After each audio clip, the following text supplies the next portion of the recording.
ராமநாதனுக்கு மட்டும்தான் தெரியுமோ? அந்த பெரிய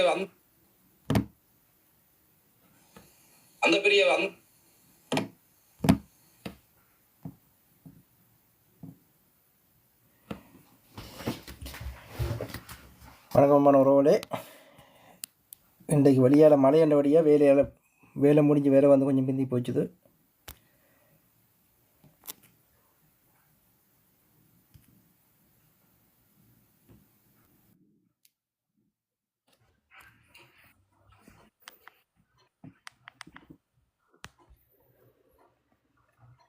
இதில் வந்து நாங்கள் இந்த நிகழ்ச்சி தொடங்கும் முதல் வந்து கதிரண்ண அழின அண்மையில் இளைஞர்களுக்காண்டியும் மற்றது இந்த நிகழ்வை பற்றி அழின பாடலை வந்து ஒளிபரப்பு. இந்த நிகழ்வு ஏன் நடத்தக்கூடாது அந்த அதுக்குள்ளே இந்த பாட்டிலேயே வசனங்கள் வருது, கவனமாக கேட்டீங்கள் என்றாலே அதுக்கான பதில் கிடைக்கும். இந்த பாட்டு ஒரு ஒளிபரப்பு செய்கிறோம்.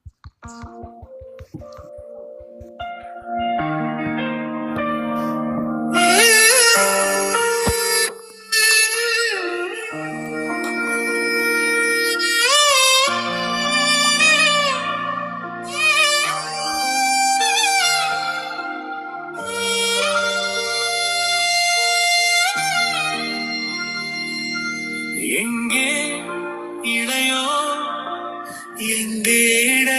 தேடுகிறேன் இடம் காற்றவா கனிகளின் சுவை தனில் காலங்களின் தேடுகிறேன். வரலாறு தந்தவர் உண்மையின் உள்ளம் தேடுகிறேன்.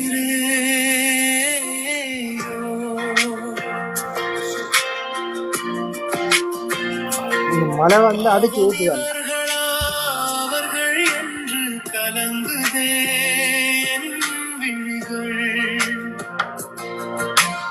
எங்கே இளையோர் எங்கே இளையோர் தேடுகிறேன் இடம் காற்றவர் கனிகளின் சுவை தனில் காலங்களின்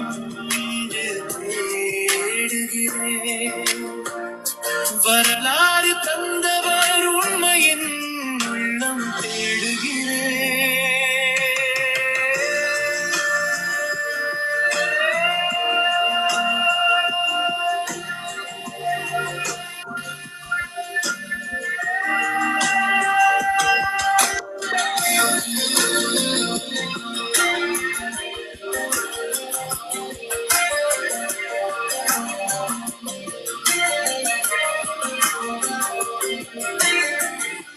ஈழத்தின் தலைமகன் காவிய நாயகன் வரலாறு தந்தவர் வீரமே அவரல்லவா. ஈழத்தின் துளிர்களே உன்னிடம் தந்திட ஒன்றும் இல்லை. காலத்தின் துளிர்களே கனவுகள் சுமந்தவரோடு கரைந்ததே முல்லை கரையினிலே. உன் தலைமுறை காற்றிட உறுதியும் இறுதியும் தலைமகன் நினைவு ஒன்றுதான் உன்னிடமே. ஈழத்தின் துளிர்களே ஈழத்தின் தலைமகன் காவிய நாயகன் வரலாறு தந்தவர் வீரமே அவர் அல்லவா. ஈழத்தின் துளிர்களே தந்திட ஒன்றும் இல்லை. காலத்தின் துளிர்களே கனவுகள் சுமந்தவரோடு கரைந்ததே முல்லை கரையினிலே. உன் தலைமுறை காற்றிட உறுதியும் இறுதியும் தலைமகன் நினைவு ஒன்றுதான் உன்னிடம் ஈழத்தின் துளிர்களே.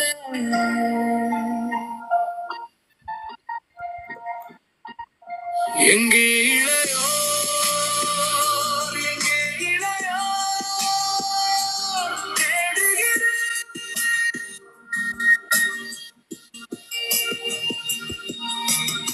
இளம் காற்றவர் கனிகளின் சுவைத்தலில் காலங்களின் இன்று தேடுகிறேன். வரலாறு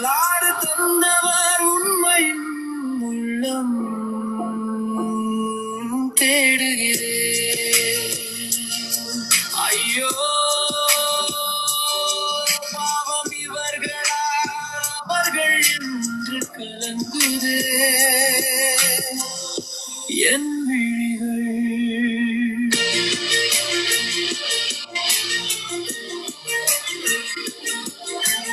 பழையவர் புதியவர் தலைவரின் பார்வையில் ஒன்றும் இல்லை துணிக்க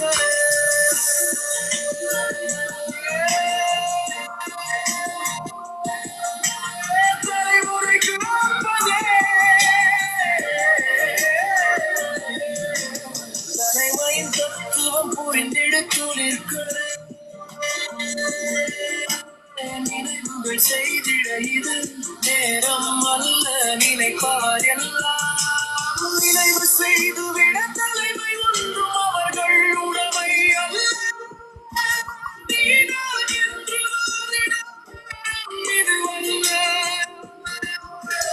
பகைவரால் பகையாகும் நேரம் இது ஈழம் காற்றிட தலைமகன் நினைவு ஒன்றுதான் உன் கையில் துளிர்களே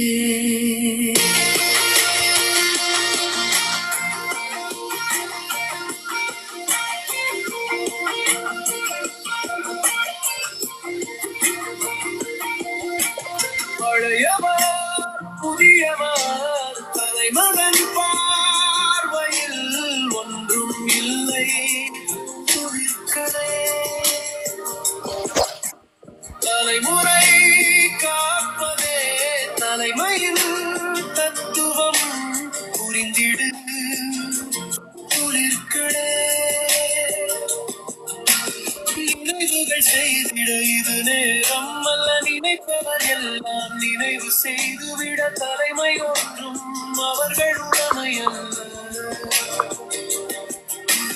நீ நான் என்று வாதிட நேரம் இதுவல்ல பகைவரால் பகையாகும் நேரம் இது ஈழம் காற்றிட தலைமகன் நினைவு ஒன்றுதான் உன் கை துளிர்களே எங்கே இளையோ எங்கே இளையோ தேடுகிறேன் ஈழம் காற்றவர் கனிகளின் சுவைதல் காலம் என்று தேடுகிறேன் வரலாறு தந்தவர் உண்மையின் உள்ளம் தேடுகிறேன் ஐயோ பாவம் இவர்கள் அவர்கள் என்று கலங்குதே என் விழிகள்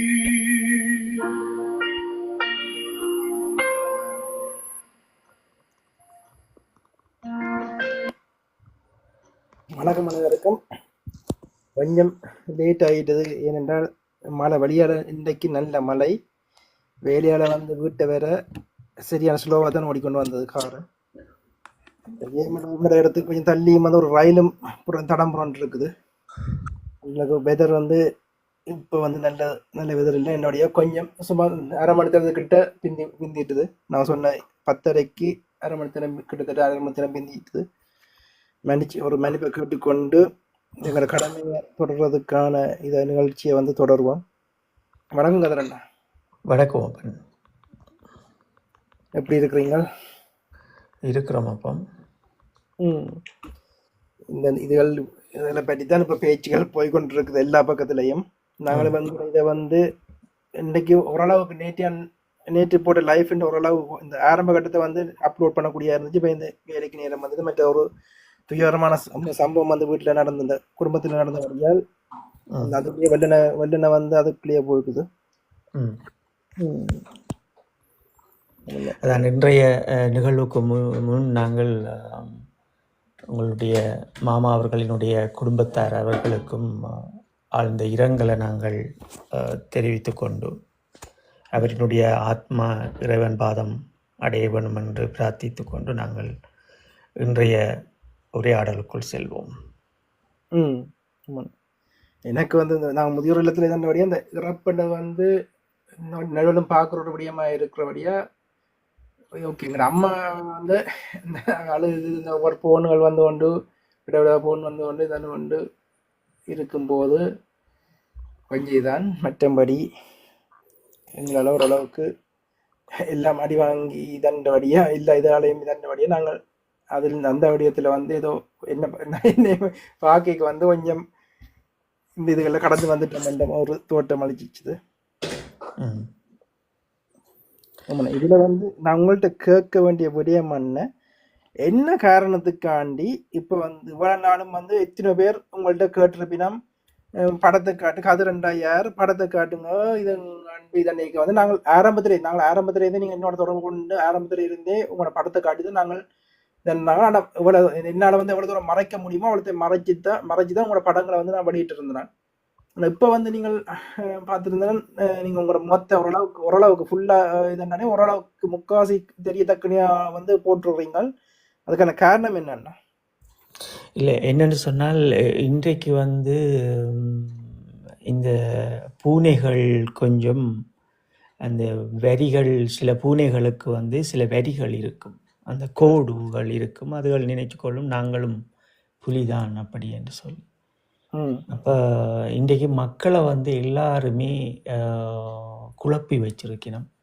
அப்போ இளையோர்களுக்கு நான் ஒரு செய்தியை சொல்கிறேன் என்று சொன்னான், நான் ஆறுன்றது அந்த அடையாளத்தை போட வேண்டிய ஒரு தேவை ஒன்று எனக்கு இருந்திருக்கு. அது நான் தலைவர் அவர்களினுடைய அந்த படத்தை வந்து பிரயோகிக்கக்கூடாதுன்றதுல உங்களுக்கு தெரியும், நான் மிக கவனமாக இருப்பேன். இந்த சீருடையோடு எடுத்த படங்களை நான் எனக்காக பாவிக்கக்கூடாதுன்ற விடயங்கள்லாம் நான் உங்களுடைய பேசியிருப்பேன். நான் சொல்கிற விடயத்தை இளையோர்கள் ஏற்றுக்கொள்ள வேண்டும். இனியாவது இந்த புலத்தில் ஒரு புதுயுகம் உருவாக வேண்டும். அப்படி என்றதற்காக ஒரு உண்மையான போராளிகள் இன்னும் மௌனமாக இருக்கிறார்கள். உண்மையாகவே தேசிய தலைவரோடு வாழ்ந்தவர்கள் இந்த பூமியில் இருக்கின்றார்கள். அவர்களுடைய மௌனங்களும் அவர்களுடைய வார்த்தைகளும் அது இந்த இனத்தினுடைய அடுத்த கட்ட நகர்வுகளுக்கும் அடுத்த தலைமுறையினுடைய வாழ்வுக்கும் ஒரு வழிகாட்டிகளாக இருக்குமே தவிர அது வேறொன்றுக்கும் இருக்காதென்ற அந்த நம்பிக்கையை அவர்களுக்கு கொடுத்து விட வேண்டும் என்பதற்காகத்தான் அந்த படங்களை நான் வெளியிட்டிருக்கிறேன். நாங்கள் வந்து எத்தனை பேர் வந்து கேட்டிருப்பீங்க கதிர் அண்ணாயார் படத்துக்கு. இதில் முக்கியமாக வந்து நீங்கள் தமிழில் விடுதலை புலிகளை நீங்கள் புரிஞ்சு கொள்ளணும். ஏன்னா தமிழில் விடுதலை புலிகள் என்பது ஒரு கடல்.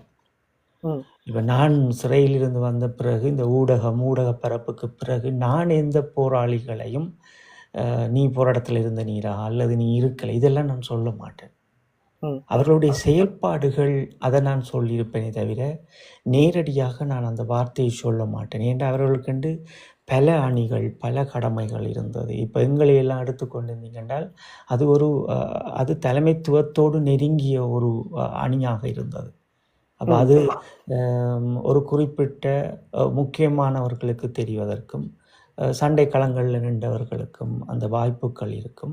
ஒரு சிலர் இன்னும் இருக்கிறார்கள், அவர்களுக்கும் தெரியும். இது எல்லாருக்கும் தெரியணும் என்று சொன்னால் நாங்கள் ஒரு அரசியல் ஆலோசகரோடு அல்லது எங்களுடைய தமிழ் சன்னா அவர் போன்றவர்களோடு நாங்கள் இருந்திருக்க வேண்டும். நாங்கள் அப்படி அல்ல. எங்களுடைய பணி என்பது வேறு. நாங்கள் போராளிகள். போராட்ட காலங்களுக்கு சென்று நாங்கள் இறுதி வரை தேசிய தலைவரோடு பயணித்ததுக்குரிய அந்த வரலாற்று அடையாளங்கள் அது எங்களினுடைய குடும்பங்களில் எங்களுடைய வம்சமாக இருக்க வேண்டும் என்பதாலும் எங்களுடைய என்னிடம் இருக்கின்ற புகைப்படத்தை தேசத்தினுடைய புகைப்படத்தை யாரும் துப்பியோகம் செய்யக்கூடாது என்பதற்காகவும் நான் துப்பியோகம் செய்துவிடக்கூடாது என்பதற்காக தான் மறைத்து போட்டிருக்கிறோம். ஓரளவு என்னுடைய முகங்களை இந்த இளையோர்கள் நான் யார் பேசுவது என்பதையும் புரிந்து கொள்ள வேண்டும் என்பதற்காக நாங்கள் இன்று அதை வெளியில் கொண்டு வந்திருக்கிறோம்.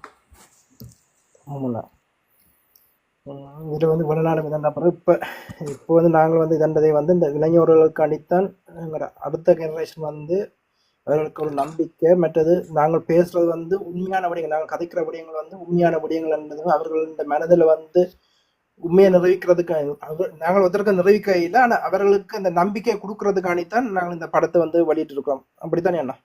தரன் முதல்ல நாங்கள் ஒரு மாண்பு இருக்குது. தமிழ்ல விடுதலை புலிகளுடைய வரலாறு மாண்புகள் இருக்குது. அந்த மாண்பின் அடிப்படையில தான் உங்களைப் போன்ற பிள்ளைகளை நாங்கள் ஆங்காங்கே தேர்வு செய்து, என்னோடு இருக்கிற போராளிகள் வேறு நாடுகள்லேயும் இங்கே நான் உங்களோடும் என்று சில வேலை திட்டங்களை செய்து கொண்டிருக்கிறோம்.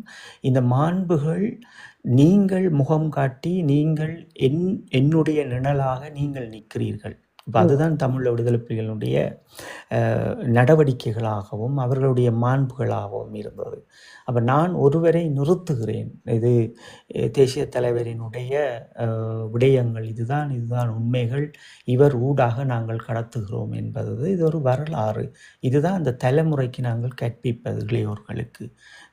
நீ நான் என்று போட்டி போட்டுக்கொண்டு இது டிக்டோக்கை வந்து ஏதோ உங்களோட சொந்த விஷயங்களாக இணையதளங்களை பயன்படுத்தி கொள்ளனால இதுவரைக்கும் எனக்கு இதுவரைக்கும் எனக்கு என்னுடைய படங்களை ஓரளவு முகங்கள் தெரியக்கூடிய அளவு வெளியிடணும் என்ற அவசியமும் நான் இன்னொரு தகமையில் தலைவர் அவர்கள் வைத்திருந்தார் என்பதை சொல்லுவதற்கும் தேவையில்லாமல் இருந்தது. ஆனால் இன்று இந்த புலம்பெயர் தேசங்களில் இருக்கின்ற இளையோர்களுக்காக அது தெரியப்படுத்த வேண்டிய தேவையும் இருக்கிறது.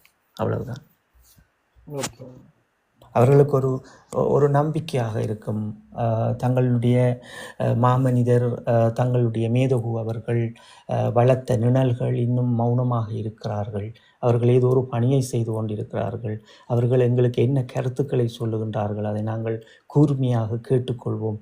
அவர்கள் எங்களுக்காக பாடல்களை எழுதுகிறார்கள், அதையும் நாங்கள் கூர்மையாக கேட்போம் என்கின்ற சில அவர்களுக்கு ஒரு நம்பிக்கை இருக்கும். அந்த நம்பிக்கையை நாங்கள் கொடுக்க வேண்டும் என்பதற்காகத்தான் இன்று நாங்கள் அந்த படத்தை அதுவும் நாங்கள் வெள்ளை கலரை தான் போட்டிருக்கின்றோம். ஏனென்றால் அதான் நான் சொல்லியிருப்பேன், இந்த பெருந்தன்மைகள் எங்களுக்கு எதுவுமே 17ஆம் தேதியோடு முடிந்து விட்டது. இந்த பெருந்தன்மைக்குரியவர்கள் அனைவரும் எங்களுடைய நண்பர்கள், மாவீரர்கள்.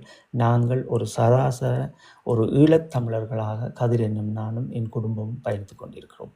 இதுல என்ன அநேகமா வந்து இங்க வந்து கனவேர் சொல்றபடியும் வந்து கருணா ஒரு ஆளுக்குத்தான் தேசருக்கு அருகாமையில வந்து பிஸ்டலோட போறதுக்கு அனுமதி இருக்குன்ற ஒரு இதை வந்து கதையை வந்து இங்க இதான் இருக்கலாம். ஆனா உங்களோட படங்கள் அநேகமான எல்லாத்துலயும் வந்து நீங்க பிஸ்டலோடு தான் தேசர் பக்கத்துல நிக்கிறீங்க.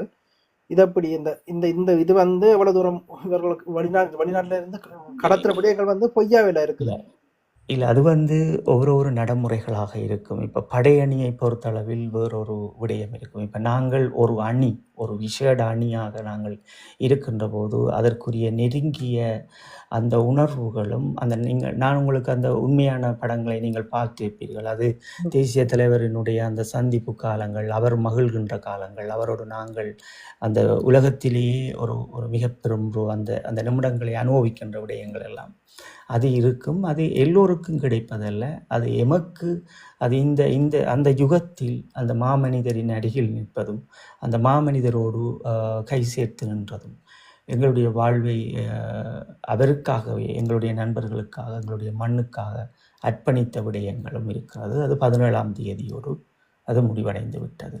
இப்போது நாங்கள் செய்கின்ற வேலை திட்டங்கள் அடுத்த சந்ததியை ஏதோ ஒரு வழியில் இறுக்கமாக இன்று முளைத்து வருகின்ற இளையோர்களிடம் அதை பக்குவமாக கடத்திவிட வேண்டும் என்கின்ற போதுதான் இந்த ஐக்கிய நாடுகள் சபை. அந்த ஐக்கிய நாடுகள் சபைகளில் ஈழத்தமிழர்களை எப்படியாவது ஒரு இறுக்கமாக எங்களுடைய அந்த சுயன்மை உரிமையை நீங்கள் பெறுவதற்கு போராட வேண்டும் என்கின்ற சில விடயங்களை செய்வதற்காகத்தான் நாங்கள் அப்படியான அந்த சிலை பொறிமுறையும் எடுத்துக்கொண்டு நாங்கள் பெரும் பிரச்சாரங்களை செய்திருந்தோம். மற்றது இப்போ நீங்கள் வந்து 6 வருஷமா இந்த ஊடகம் வந்து உங்களோட இது கருத்து சொல்லும் போது வந்து 17ஆம் தேதி வந்து நீங்கள் சிதைஞ்சு ரத்த வெள்ளத்தில் இருக்கும்போது வந்து அந்த இராணுவம் வந்து உங்களை அந்த இதை பிடிச்சு மருத்துவ உதவியெல்லாம் செய்து இதன்றது மீடியாக்களை காட்டினது. உலக மீடியாக்கள் அங்கே இல்லாவிட்டால் வந்து ஒருத்தரும் அந்த இறுதி கடத்தில் ஒருத்தரும் வந்து உயிர் தப்பி இருக்க மாட்டேங்கிற விடயத்தை வந்து நீங்கள் அப்போ பதிவு செய்திருந்தீங்க. இப்போ வந்து காசாவில் வந்து எங்களோட கண் முன்னாடி வந்து மிகப்பெரிய அனர்த்தம், அதில் வந்து 6000க்கும் மேற்பட்ட சிறுவர்கள் எல்லாம் பட்டினி சாவை எதிர்நோக்கிற நிலையில இருக்கிறார்கள். உலகம் பார்த்து கொண்டு இருக்குது. என்றாலும் வந்து இஸ்ரேல் என்ற நாடு வந்து பலம் வாய்ந்த நாடுடைய உலகங்கள் மௌனமா இருக்குது. ஆனால் எங்கட இதுல வந்து இலங்கை வந்து வீக்கான நாடா இருந்தபடியால் தான் இந்த மீடியாக்கள் பவர் ஐக்கிய நாடு சபை எப்படி அண்டு பல மக்களிடையும் போராளிகளின் உயிர் வந்து காக்கப்பட்டதுக்கு முக்கிய காரணமே வந்து இது இலங்கை ஒரு தீக்கான நாடா இருந்தது. அதைத்தான் இப்ப வந்து நீங்கள் வந்து இதை வந்து பொதுவாப்பாளர் விடயத்திலே வந்து நீங்க சொல்லி குறிப்பிட்டிருந்த நீங்கள் 6 வருஷத்துக்கு முதலே வந்து குறிப்பிட்டிருந்த நீங்கள். ஆனா இப்ப வந்து அங்க மக்களே வந்து இப்ப உணரக்கூடிய தருணமா வந்து இந்த காச பிரச்சனையும் இப்ப வந்து இந்த மக்களே கதைக்கிற இப்ப டிக்டாக் தளங்களை பார்க்கும்போது மக்களே இதை கதைக்கிற விடயமாகவும் இருக்குது.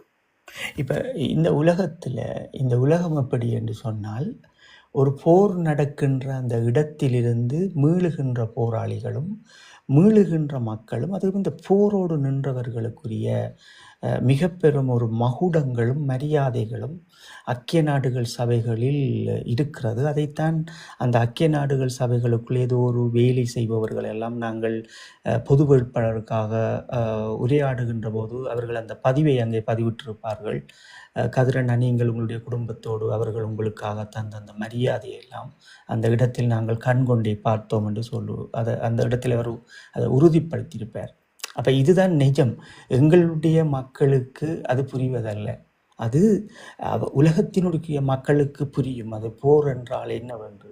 ஏனென்றால் எங்களுடைய மக்கள் இந்த இலட்சியம் துடைத்தல் என்கின்ற போது அவர்கள் அதற்குள் சிக்கப்பட்டு நிற்பதால் அவர்களுக்கு தங்களுக்காக போராடியவர்கள் மீண்டு வந்ததற்குரிய அந்த தத்துவத்தினுடைய மிக பெரும் அந்த சந்தோஷத்தை அவர்கள் அனுபவித்து கொள்ள மாட்டார்கள். ஏனென்றால் இன்று அது சிதைக்கப்பட்டு கிடக்கிறது.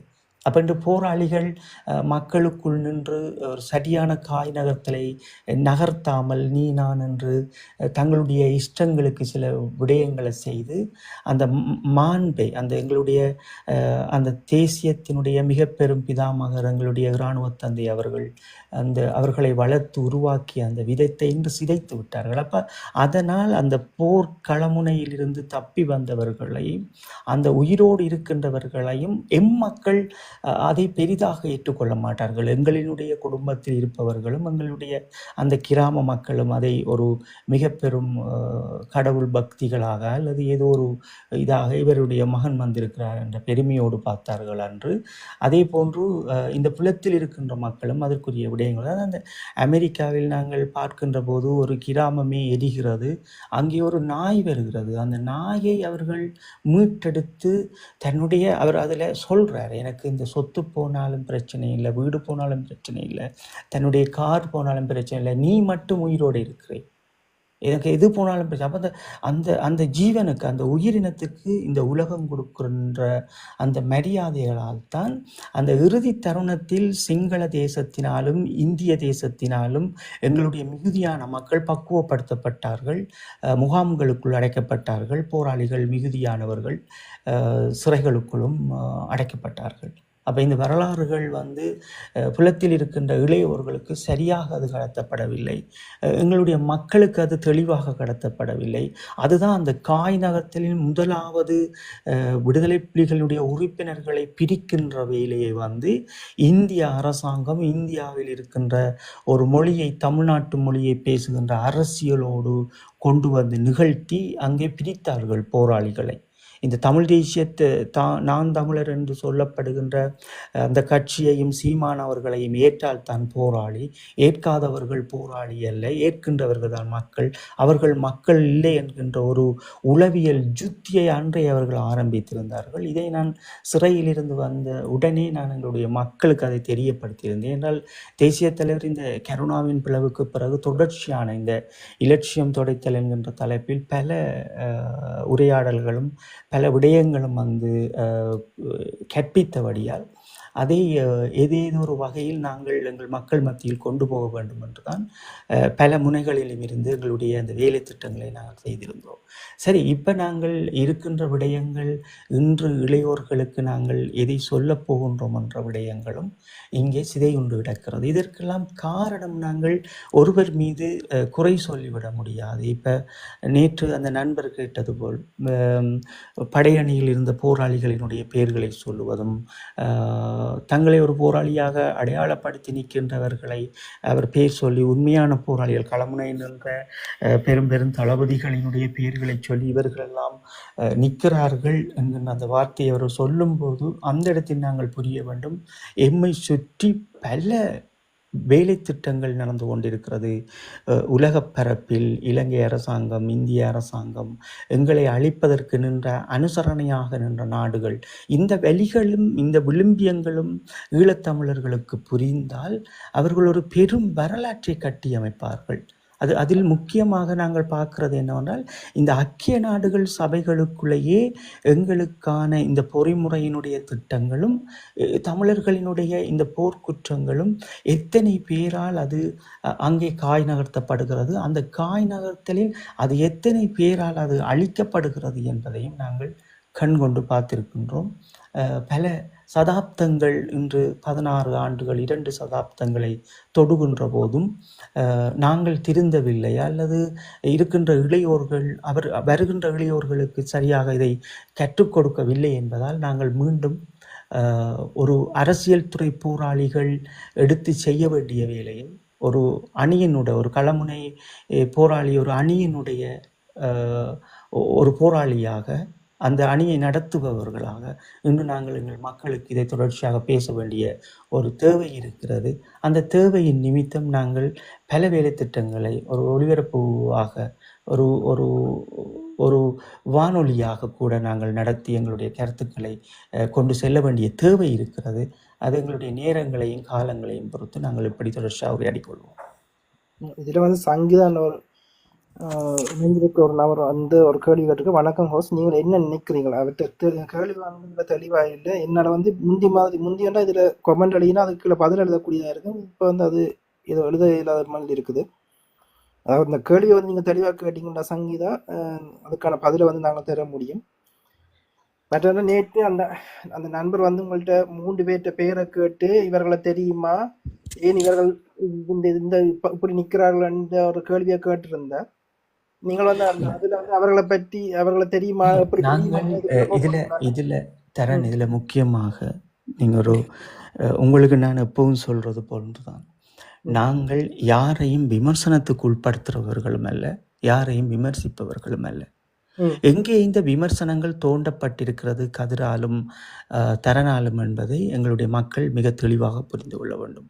அதில் முக்கியமாக நான் முதல் மிகவும் கவலையோடு உங்களோட பலமுறை தேமோன் அவர்களை பற்றி அந்த கறி சமைத்து கொடுத்த விடயங்களில் விமர்சித்த விடயமும், அதே போன்று புலத்தில் ஒரு முன்னாள் போராளியை அவர்கள் வீர வணக்கம் நிகழ்வில் கொண்டு வந்ததும் அது மனதில் இருக்கின்ற காயங்களாகவும், புலத்தில் ஏனென்றால் எங்களோட சிறையில் இருந்தவர்கள் இறக்கின்ற போது அவர்களை எங்கள் கைகளில் கொண்டு போய் ஒரு பாடையில் கட்டி கொண்டு போய் அவர்களை எரித்து விட்டு என் தோளில் சுமந்து எரித்து விட்டு வந்ததும், அவர்களுக்கு ஒரு மகுடங்களை கொடுக்காத அளவு அவர்கள் ஒரு இலங்கை புலனாய்த்துறையினுடைய கைக்கூலி என்று சொல்லப்படுகின்ற விடயங்கள் என்று இப்படி பல வழியிலான விடயங்களை எங்களுடைய புல்லுருவிகள் செய்து அந்த வலிகளை எமக்குள் தந்து விட்டார்கள். அப்ப அந்த வலிகள் தான் வந்து உண்மை வந்து எப்போ வந்து மெதுவத்தம் பெறவும், ஆனா அது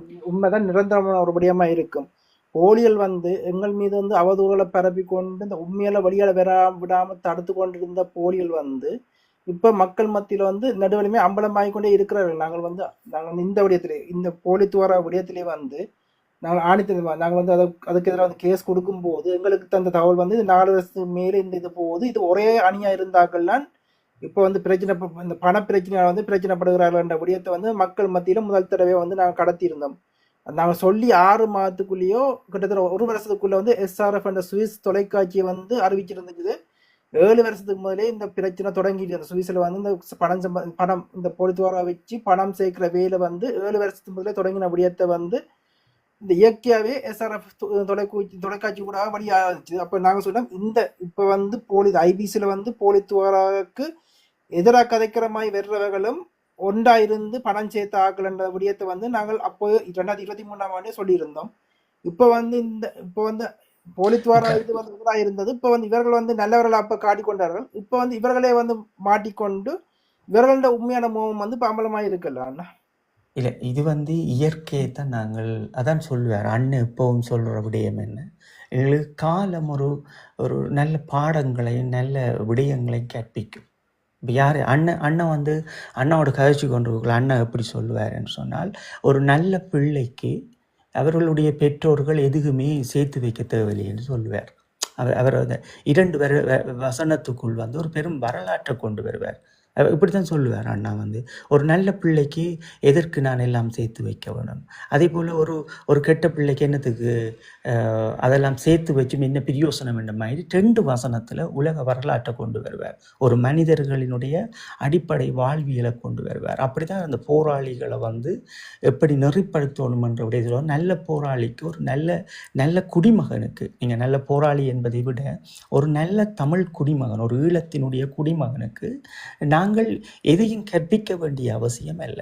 அப்போ ஒருவர் தன்னை நல்லவராக காட்டிக்கொண்டு அவர் கெட்ட வேலை செய்கின்ற விடயங்களையும் வந்து அவருக்கு இதுவும் அந்த காலம் சரியான பாடத்தை கற்பிக்கும். அதைத்தான் அந்த அண்ணன் 2 வரிகளில் சொல்லிவிட்டு போவார். ஒரு ஒரு ஒரு ஒரு ஒரு குடும்பம் எப்படி வாழ வேண்டும், எங்களுடைய மக்கள் எப்படி வாழ வேண்டும் என்கின்ற விடயத்தை, இந்த விடயங்களை நாங்கள் பார்க்கும்போது தான் ஒரு போராளியினுடைய, இப்போ நேற்று வந்த சகோதரர் கேட்கின்றார் என்னவென்றால், இந்த படையணிகளில் இருந்த போராளிகளும் இன்று இதற்குள் நிற்கிறார்கள், நீங்கள் இதை அப்படி பார்க்கிறீர்கள் அப்படி என்ற கேள்வியை தொடுப்பார்கள். அப்போ இது உண்மையிலேயே இதற்குள் போராளிகள் நிற்கின்றார்கள். இது நாங்கள் யாரையும் விமர்சனம் செய்ய போறதில்லை, போராளிகள் நிற்கின்றார்கள். இந்த போராளிகள் நிற்கின்றார்கள் என்றால் அவர்கள் தீர்க்க தரிசனங்களாக தேசிய தலைவர் கற்றுக் கொடுத்த நுட்பமான விடயங்களை பயன்படுத்த வேண்டிய இடங்களில் அவர்கள் பயன்படுத்தி இருக்க வேண்டும். அதுதான் இங்கே இருக்கின்ற பிரச்சனை. இப்போ நீங்கள் உதாரணமாக இப்படி பாருங்கள், ஒரு போராளிகள் கட்டமைப்பு என்று உருவாக்கப்படுகிறது புலத்தில். இந்த போராளிகள் கட்டமைப்பில் இந்த போராளிகளுடைய விவரங்கள் அனைத்தும் இவர்களாக உருவாக்கப்பெற்றது. நீங்கள் புரிந்து கொள்ள வேண்டும்.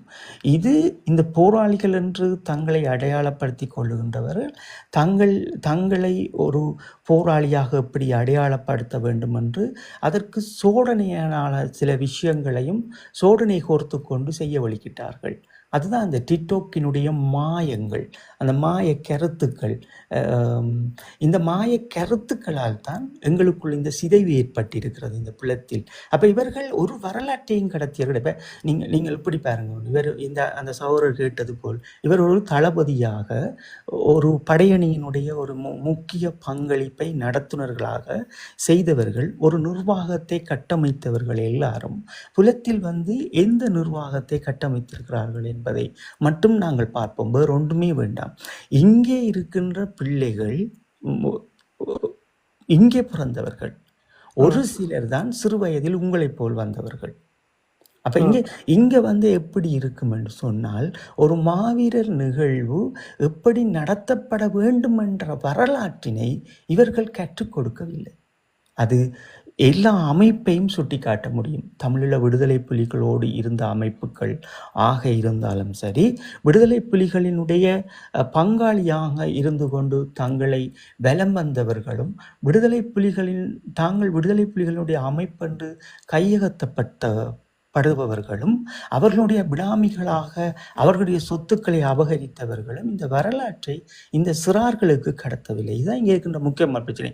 இப்போ ஒரு ஜேந்தன் படையணியில் இருந்த ஒரு தளபதியை நாங்கள் எடுத்துக்கொள்வோம். அந்த சகோதரர் கேட்டது போல் இந்த தளபதியின் உடைய வரலாறு என்பது அது இப்போ வடக்கை பொறுத்தளவு, இப்போ யாழ்குடா நாட்டை பொறுத்தளவிலும் எங்களுடைய கிளிநொச்சி மாவட்டத்தை பொறுத்தளவிலும், அதன் பின் இந்த கிழக்கு மாகாணம் என்று சொல்லப்படுகின்ற போது திருகோணமலை, மட்டக்களப்பு, அம்பாறை எடுத்து பார்த்தோம் என்று சொன்னால் அவர்களினுடைய வரலாறு ஏற்கனவே அவர்கள் இராணுவத்தினாலும் ஒட்டுக்குழுக்களாலும் பாதிக்கப்பட்டு இந்த போரோடு கலந்து கொண்டவர்கள். நிஜமாகவே தங்களை இடித்து இராணுவத்தோடும் அதே போன்று எங்களோட சகோதர முஸ்லிம் சகோதரர்களோடும் தங்களை போராடி இடித்து முட்டிக்கொண்டு இந்த ஈழத்தை மீட்க வேண்டும் என்று நின்றவர்கள் தான். அதுதான் அந்த ஜேந்தன் படையணியினுடைய அந்த அந்த வரலாறு, அந்த வரலாற்றுக்கான காவியம் படைத்த அந்த நாயகர்கள் இன்று எப்படி இருக்கின்றார்கள் என்பதை நாங்கள் பார்க்க வேண்டிய தேவை இருக்கிறது. அவர்களோடு போராடியவர்கள் மௌனமாக இருக்கின்றார்கள். ஒரு சிலர் இங்கே பங்களிப்பை செய்கின்றார்கள். அந்த பங்களிப்பை செய்கின்றவர்கள் அதை சரியான முறையில் அதை நகர்த்துகின்றார்களா என்கிறதை தான் நாங்கள் பார்க்க வேண்டும். அப்போ நாங்கள் ஒரு பானை சோற்றுக்கு ஒரு அரிசைத்தான் நாங்கள் பதம் பார்க்கின்றோம்.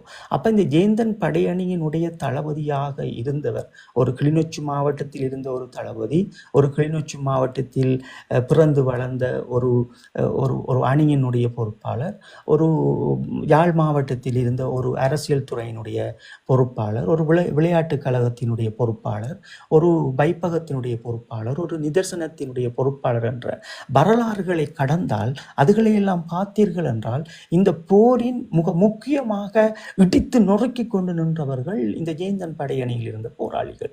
அவர்களுடைய வரலாறை, அவர்கள் வாழ்வியலே ஒரு போர்க்களமாக இருந்தது. அப்போ இவர்கள் எப்படி ஒரு வரலாற்றை கற்பிக்க வேண்டும் இந்த இளையோர்களுக்கு? இங்கே பார்த்ததும் என்ன செய்திருக்க வேண்டும்? இந்த போராளி கட்டமைப்பை கொண்டு எல்லா அமைப்புகளோடையும் பேசி, நீங்கள் செய்கின்ற இந்த மாவீரர் நாள் இது தவறு, நாங்கள் மாவீர நாள் என்றால் அதை இப்படி செய்வோம், இப்படி ஒழுங்குபடுத்துவோம், ரோல் விற்கக்கூடாது, கொத்துரொட்டி விற்கக்கூடாது, படங்கள் விற்கக்கூடாது, இதெல்லாம் விற்கக்கூடாது என்கின்ற ஒரு கட்டுப்பாடு நெறிகளை போட்டு முதலில் இந்த போராளிகள் கட்டமைப்பு தங்களினுடைய நண்பர்களுடைய மகுடத்தை இந்த பூமியில் நிறுத்தி அடுத்த தலைமுறையிடம் கையளித்திருப்பார்கள். நான் சொல்லுவதை தெளிவாக முதல் புரிந்து கொள்ளுங்கள். அப்போ இந்த கட்டமைப்பு, இந்த போராளிகள் என்று தூக்கி நின்ற கட்டமைப்பு முதலில் செய்ய வேண்டிய வேலை அதுதான். ஏனென்றால் எங்களோடு மடிந்த மாவீரர்களினுடைய அந்த நாள், அந்த மாவீர நாள் என்கின்ற அந்த நாள் வருகின்ற போதுதான் எங்களினுடைய எழுச்சிகளும் மீண்டும் நாங்கள் ஒவ்வொரு ஆண்டுகளும் ஒரு சத்தியத்தை மேற்கொள்ளுகின்ற அந்த நாளாக உருவெடுக்கின்றதை இங்கே இருக்கிற பிள்ளைகள் என்ன நினைக்கல என்றால், இங்கே இருக்கிற பெற்றோர் அவர்கள் பள்ளிக்கூடம் போய் வந்து ஒரு வேலைக்கு போய் வந்துடுறாங்க, இந்த நாள் மாவீர நாள் வருது, அதுக்குள்ளே ஏதாவது ஒரு லீவை போடணும்னு பார்த்துட்டு அங்கே போய் அந்த டீச்சர்கிட்ட நீ அதை பட்டுக்கோ, இன்னொரு தெரிஞ்சாள்கிட்ட தம்பி இதுக்கு நீ ஒரு பாடல் தரேன், ஒரு கவிதை தரேன் என்று கேட்டோடனே அதை எடுத்து கொடுத்தோடனே அந்த பிள்ளைகள் அதை படிச்சுட்டு போய் நின்று மேடையில் பேசுகிறதும் பாடுறதும் ரோட்டில் நின்று ஆடுறதும் என்ற வரலாறை இங்கே படைக்கப்பட்டிருக்கு. இது சிறார்களுக்கு தெரியாது. இது யார் பிள்ளை? இப்போ நீங்களும் இந்த பூமியில் வாழ்ந்தீங்கள், இளையோர்களாக வாழ்கிறீங்கள், உங்களோட சுற்றி இருக்கிற ஒரு சில சகோதரர்களும் இருக்கணும். ஆனால் அவர்களை படிப்படி பார்க்கல நீங்கள் என்ன செய்கிறீங்கள்? அப்போ ஒரு திருமண ஒரு இது எடுத்தாலும் எங்களோட தேசியத்தோடு இருக்கணும், அன்றாட வாழ்வியலும் ஒரு தேசத்தினுடைய கட்டுப்பாடோடு இருக்கணும் என்ற கட்டுக்கோப்பை நீங்கள் உங்களுக்குள்ளே விதிக்கிறீங்கள். அப்போ இதை நாங்கள் விதிக்க மறந்த இடத்துல இந்த படை அணிகளை கொண்டு நடத்திய இந்த போராளிகள் தவறிய இன்று அவர்களினுடைய எல்லா ஆயுதங்களும் அடித்து நொறுக்கப்பட்ட பிறகு இன்று இவர்கள் தேசிய தலைவர் அவர்களுக்கு நிகழ்வு செய்ய வேண்டும் என்கின்ற ஒரு கோணத்தில் இவர்கள் இருக்கின்றார்கள். அப்போ அதுதான் நாங்கள் சொல்லுகின்றோம் என்னவென்றால், நாங்கள் இவர்கள் வருவதால் இவர்கள் செய்ய வேண்டாம் என்று நாங்கள் சொல்லவில்லை. வரலாற்றை இவர்கள் எப்படி ஒரு தன்னுடைய களமுனையில் நின்ற போராளிகளுக்கு களமுனைகளை கற்பித்தார்களோ, அந்த அமைப்பினுடைய பக்குவங்களை கற்பித்தார்களோ, எங்களுடைய ஒழுக்கங்களை கற்பித்தார்களோ, ஒரு போராளி இப்படி இருக்கத்தான் வேண்டும் என்று நினைத்தார்கள் என்றால் அப்படி இருக்க வேண்டும். என்றால் இங்கே ஜேந்தன் படையணியினுடைய போராளிகள் கிழக்கு தங்களுடைய பிறந்த பூமியை விட்டு இங்கே நின்று போராடி மறைந்த காலங்களும், அந்த பேச்சுவார்த்தைக்கு பிறகு அவர்களை எங்களுடைய மண்ணுக்கு அனுப்பி வைக்கின்ற போது அந்த பெற்றோர்களினுடைய அந்த குமுறல்களும் அந்த வலிகள் எல்லாம் நாங்கள் எங்களுடைய கண்முன்னே கண்டவர்கள். அப்போ அதனால்தான் நாங்கள் எப்போதும் இந்த போராட்டத்தினுடைய அந்த மகுடத்தையும் இந்த போராட்டத்தினுடைய வரலாற்றையும் இவர்களை போன்றவர்கள் தெரியாதவர்களுக்கு சொல்லிக் கொடுக்காமல் போய் இவர்களோடு சிக்கப்பட்டு நிற்கின்றதைத்தான் அந்த சகோதரர்களுக்கு நான் சொல்லுவேன்னா, சிக்கப்படாதீர்கள். நாங்கள் எதற்கு சிக்கப்பட வேண்டும்? நாங்கள் சிறைகளில் இருந்தோம். சிறைகளில் இருந்து வந்த பின் எமக்கான ஒரு பாதையை நாங்கள் உருவாக்கி கொண்டு போக வேண்டும். எமக்கான பாதை இருக்கிறது, எல்லாமே கற்பித்து. எதற்கு நாங்கள் இப்படி ஒரு குறிப்பிட்ட குழுக்களாக சேர்ந்துதான் இதை செய்ய வேண்டும்? இதை ஒரு குழுக்கள் அப்படி என்றால் ஒரு குழுக்களாக சேர வேண்டும், போராளிகளாக ஒரு கட்டமைப்பு செய்ய வேண்டும் என்றால் விதிமுறைகளை கடைபிடிக்க வேண்டும். அப்போ எந்த விதிமுறைகளும் அல்ல. அதான் நான் ஏற்கனவே குறிப்பிட்டேன் தொடங்கும் முதல். சிறையிலிருந்து சாகின்ற ஒரு முன்னாள் போராளி தோளால் சுமந்து கொண்டு நாங்கள் அவரை எரித்து விட்டு வந்தால் அவர் முதலில் இருந்து செத்தவர் என்ற ஒரு பட்டம் கிடைக்கும். புலத்தில் பார்த்தீர்கள் பார்த்தீர்கள் என்றால் காசு சேர்த்து கொடுத்தவர் இருந்து ஏதோ ஒரு பணியை செய்தவர் வரைக்கும் புலிக்கோடி பொறுத்து வீர வணக்க நிகழ்வு என்கின்ற ஒரு அடிப்படையில் நடக்கும். இதை நான் ஒரு அவமானமாகவே பார்க்கிறேன். இந்த அவமானம் எங்கே இருந்து தொட்டப்பட்டது? இதைத்தான் நான் தேடுவதும், இது எங்கிருந்து வந்திருக்கிறது இந்த கலாச்சாரம்? இது எங்கே எங்களுடைய போராளிகள் பிளவுண்டு நிற்கிறார்கள்? அதைத்தான் நான் உங்களுடையும் தொடர்ச்சியாக சொல்லுவது. இது இந்தியாவினுடைய கலாச்சாரம் எப்போதும் இந்த குழுக்களாக, அதாவது தமிழீழ விடுதலை புலிகளினுடைய உருவாக்கமும் அதனோடு ஒட்டி வந்த அந்த அமைப்புகளை சிதறடித்து ஒரு நாங்களே எங்களை எதிரியாக மாற்றிக்கொண்ட விதத்திலும் இந்த இந்தியாவுக்கு பங்கிருப்பது என்பதை உங்களை போன்ற இந்த இளம் சமூக பிள்ளைகள் வரைக்கும் புரியும். ஆனால் உங்களுடைய அடுத்த தலைமுறை பிள்ளைகளுக்கு அது புரியாது. அப்போ ஒரு கலாச்சாரத்தை உருவாக்கியது அந்த கலாச்சாரத்தை இந்தியா. அப்போ அந்த கலாச்சாரத்தை முன்னெடுக்கின்ற போது எங்களுடைய மக்கள் விழிக்காமல், அந்த ஆய்வுகளை செய்யாமல் சிக்கப்படுவதால் தான் நாங்கள் அந்த இடத்தில் சுட்டி காட்டுறது என்னவென்றால், வரலாற்று பிள்ளைகள் நீங்கள் தெளிவுபடுங்கள். அவரவர் கொள்கைகளோடும் அவரவர் மரபுகளோடும் ஒரு இனம் வாழ வேண்டும். அப்போ இதையே நாங்கள் என்னை வர நல்லா தான் சொல்லணும். இப்போ எங்களுக்கு இருக்கிற பிரச்சனை என்ன தரன்? எங்களை யாரும் நல்லவர் என்று சொல்ல தேவையில்லை, அல்லது நீங்கள் எங்களுக்கு சோறு தரவும் தேவையில்லை, அல்லது நாங்கள் இறந்தால் எங்களை நீங்கள் தூக்கி போடவும் தேவையில்லை. இந்த இனம் எங்களுக்கு எல்லாமே முடிஞ்சுது. நாங்கள் ஒரு பணியை செய்து கொண்டு போகிறோம், ஆனால் உண்மையைத்தான் சொல்ல போகிறோம். நாங்கள் எங்களுடைய உயிர் உள்ள வரைக்கும் உண்மைகளைத்தான் எழுத போகிறோம், உண்மைகளைத்தான் சொல்ல போகிறோம். இதனால் உங்களுக்கு உண்மை கசக்கும், ஆனால் அது மெதுவாக அந்த கசப்பு உங்களுக்கு அமிர்தமாக மாறுகின்ற நாள் மிக விரைவில் இல்லை. அதை நாங்கள் தொடர்ச்சியாக நாங்கள் பார்க்குறோம். இன்றைக்கு நான் சிறையிலிருந்து வந்து 10 வருடங்களாக ஊடகத்தில் பயணிக்கிறேன். உங்களோடு சேர்ந்து இன்றைக்கு 6 வருடங்கள் நாங்கள் பூர்த்தியாயிட்டு 7வது வருடங்களில் பயணித்து கொண்டிருக்கிறோம். அப்படி என்கின்ற போது அது இவர்களுக்கு ஒரு கசப்பாக இருக்கும். ஆனால் இவர்கள் அதற்கு பிறகுதான் உண்மைகளை புரிந்து கொள்வார்கள். கதிர் என்கின்ற உண்மை என்ன, திறன் என்கின்ற உண்மை என்ன என்று இப்படி காட்டுகின்ற இந்த பூச்சாண்டிகளுடைய உண்மை என்பதையும் இவர்கள் புரிந்து கொள்வார்கள். அப்போ எங்களை முதலில் நீங்கள் புரிந்து கொள்ள வேண்டும். இங்கே இருக்கின்ற அமைப்புகளாக இருந்தாலும் சரி, இந்த போராளிகள் என்று சொல்லுகின்ற எங்களினுடைய ஒரு தலைமையின் கீழ் ஒரு வீட்டுக்குள் ஒன்றாக இருந்தவர்களாக இருந்தாலும் சரி, உங்களுக்கு வலிக்க வேண்டும். அவரும் போராளி தான். இங்கே நீ அல்லது பழையவர் புதிய இங்கே யாரும் இல்லை. இன்று நான் எழுதியிருக்கின்ற கவிதையை நேற்று அதை உடன் எழுதினதும் அதற்குத்தான். தலைமைக்கு பிடித்தது. அதாவது இந்த வரலாற்றை அது எப்படி பழையவர், இது பழையவர் புதிய விடுதலை அன்னையை பொறுத்தளவில் அதெல்லாம் இல்லை. அவருக்கு ஒரு அணியினுடைய சில நடத்தக்கூடிய தன்மைகளும் அவரினுடைய சண்டையினுடைய மிக பெரும் யுத்திகளை கொண்ட அந்த தாக்குதலினுடைய மரபுகளும் சரியான துல்லியமாக தாக்கக்கூடிய வெள்ளமை பொருந்தியவர்களுக்கும் பல அவரினுடைய நேரடி நெறிப்படுத்தல்களும் அவரினுடைய அந்த தீர்க்க தரிசனமும் அதை அடையாளப்படுத்தியது அந்த அணிக்காக. ஆனால் அவர் எல்லோரையும் சேர்ந்து தான் பயணிக்க சொல்லுவார். இருக்கிற அணியில் இருக்கின்ற ஒரு கடைசி உறுப்பினர் வரைக்கும் இந்த போரினுடைய அந்த தாக்கம், அந்த அணியினுடைய வெற்றி, அந்த அணியினுடைய ஒரு மிக பெரும் முன்னேற்றம், இதெல்லாம் எல்லாரையும் சாரும். புதியவர் பழையவர் என்று ஒன்றுமே அல்ல. நாங்கள் அடுத்த தலைமுறையினுடைய வரலாற்றை கட்டி எழுப்புறது தான் அன்னை தத்துவம். அப்போ அதைத்தான் நான் அந்த இடத்துலையும் குறிப்பிட்டிருப்பேன். நான் இவர்களுக்கு மாத்தான் சொல்கிறேன், உங்களுக்கு வழி நடத்துகின்றவர்கள் மிக பெரும் ஒரு அநீதியை உங்களுக்கு இழைக்கின்றார்களா அல்லது நீங்கள் அவர்களுக்கு இழைக்கின்றீர்களா என்பது அது எனக்கு தெரியவில்லை. நீங்களே சிந்தித்து உங்களை எவ்வளவுக்கு மாற்ற முடியும்.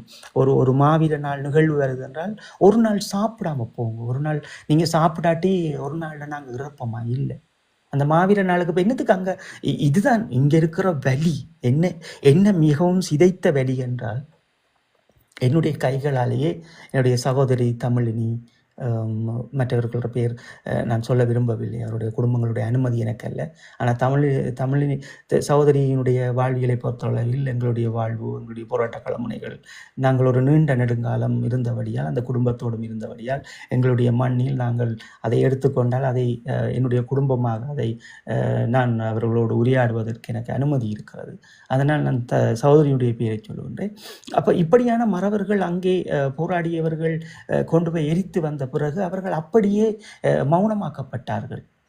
அவர்களுக்கு ஒரு பேரும் கிடைத்தது சிங்களத்தின் இதண்டு. ஆனால் இங்கே பார்த்தீர்கள் என்றால் ஏதோ செய்கிறீங்க, அப்போ எங்களுக்கு கொதிக்குது எங்களோட மனம். அப்போ அதான் போராளிகளோட நாங்கள் எதிர்ப்பது நீங்கள் கிடையாது, எங்களுடைய நண்பர்களே கிடையாது. அதான் நான் ஒரே வாக்கியத்தில் சொல்வேன், என்னுடைய நண்பர்கள் தரன் 17ஆம் தேதியோடு மண்ணோடும் மடிந்தார்கள். இவர்களுக்கு நான் யாருன்னு சொல்ல போகிறதும் இல்லை, அல்லது நான் இதெல்லாம் தேவையில்லாத விடயங்கள். இது என்னை சுற்றி என்ன நடக்கிறது, எனக்கு வேலைக்குள் என்ன பின்னப்படும் என்பது அதை நான் தான் என்னுடைய குடும்பத்தையும் என்னுடைய சேர்ந்து வார உங்களை போன்ற பிள்ளைகளையும் பக்குவப்படுத்தணும், பாதுகாக்க வேண்டியது எங்களுடைய தேவை இருக்கிறது. நான் சொல்லுகின்ற விடயம் இது சரியா பிள்ளையாண்டு எடுத்துக்கொண்டு போங்கோ, அதுக்குரிய ஆத்தாட்சிகள் ஆதாரங்களோடு நாங்கள் ஒழித்து வாழவில்லை. அதை நான் உங்களை நிறுத்தி இருக்கின்றேன். ஒரு இளைய தளம் பிள்ளைகள்கிட்ட நாங்கள் நிறுத்துவதற்குரிய காரணமும் எந்த வேலை திட்டங்கள் இருந்தாலும் ஒரு மக்கள் தெளிவுபட வேண்டும் என்பதற்காக தெளிவுபடுத்த வேண்டும் என்று உரையாடுற விடயங்களும் அதுதான். சரி, நாங்கள் விடயத்துக்குள் வருவோம். அப்போ இதில் முக்கியமாக நாங்கள் பார்க்கின்ற விடயம் என்னவென்றால், ஒரு புலத்தில் ஒரு கட்டமைப்பு, உலக தேசத்தில் பிறந்து வாழ்கின்ற இங்கே பிறந்த பிள்ளைகளுக்கு அந்த உணர்வு வரப்போகிறது எப்படி, அதை ஊட்டுவது எப்படி, அந்த கட்டுப்பாடுகளை எப்படி அவர்களுக்குள் நாங்கள் கடத்த வேண்டும் என்கின்ற சில நுட்பமான விடயங்களை இந்த போராளிகள் செய்திருக்க வேண்டும். அவர்கள் செய்ய தவறிய பிறகு அவர்களும் தங்களுடைய பிள்ளைகளை இதற்குள் கொண்டு வந்து காணொளி போடுவதும், ஆட்டங்களுக்கு ரோட்டு வழியில் விட்டு ஆடுவதும், ஒரு இப்போ ஒரு கஞ்சி வாரம் இருக்கிறது, இது முடிய அந்த முள்ளிவாய்க்கால் நினைவு நாள் வருகிறது. அதற்கு நாங்கள் என்ன செய்ய வேண்டும்? அதை உலக தேசத்துக்கு நாங்கள் எப்படி கடத்த வேண்டும்? ஆடிப்பாடியாக கடத்த வேண்டும். ஒன்று, நாங்கள் ஒரு பெருங்கருத்தரங்கை உலக தேசத்திற்கு செய்திருக்க வேண்டும், அல்லது அந்த பிள்ளைகளோடு இன்று இருக்கின்ற இந்த சிறார்களினுடைய பாடசாலையில் அதை அனுமதித்தெடுத்து அந்த பிள்ளைகள் அந்த பாடசாலைகளில் இன்று எனது முள்ளிவாய்க்கால் நாள், எனக்கு ஒரு 5 நிமிடம் நான் உங்களோடெல்லாம் பேச வேண்டும் என்று அந்த பாடசாலையில் ஒரு கடிதத்தை எழுதி கொடுத்து அதை உலகத்திற்கு கடத்த வேண்டுமல்ல, இதே அல்ல நீங்கள் செய்திருக்க வேண்டும். இது ஒரு நேரங்களையும் காலங்களையும் கடத்தி தமிழ்நாட்டுக்குள் போய் நின்று எங்களையெல்லாம் சுக்குநூறாக அடித்து ஒழித்து எங்கள் இனத்தையே இன்று சக்கையாக்கி வைத்திருக்கின்ற இந்த கூட்டங்களை, இந்த மனிதர்களை, இந்த மானுடர்கள் தலைவரை தொட தகுதியற்றவர்கள். தேசிய தலைவர் சொல்லுங்க, நீங்க முடிச்ச உடனே சொல்லுங்க. நான் ஒரு கேள்வி இருக்கு. சரி, தொடருங்க. இதுல ஒரு நீங்கள் களத்துல ஒரு போராளிய உங்கள்கிட்ட ஒரு கேள்வி இருக்கு. நீங்க களத்துல இருந்து போராடி சிறைவாசம் இந்த தடுப்புக்கு போறீங்க. தடுப்புல இருந்து, இலங்கை அரசாங்கத்தின் தடுப்புல இருந்து நீங்கள் இந்தியாவுக்கு தப்பி போவீங்களான்னு? எங்களை அழிச்சதுல மிக முக்கிய பங்கு வகித்தது இந்தியா. இந்தியாவுக்கு போன ஈழத்தமிழர்களை முகாமில் அடக்கப்பட்டு இருக்கிறோம். ஒரு இங்க வெளிநாட்டுல எங்களை 2 கரம் கூப்பிட்டு எல்லா வசதியும் இப்படி சுதந்திரம் கதைக்கிற வசதி எல்லாம் ஊட்டி, யூனிவர்சிட்டி படிக்க போற வசதி எல்லாம் தந்து இந்த நாடுகள் இது பார்க்குது.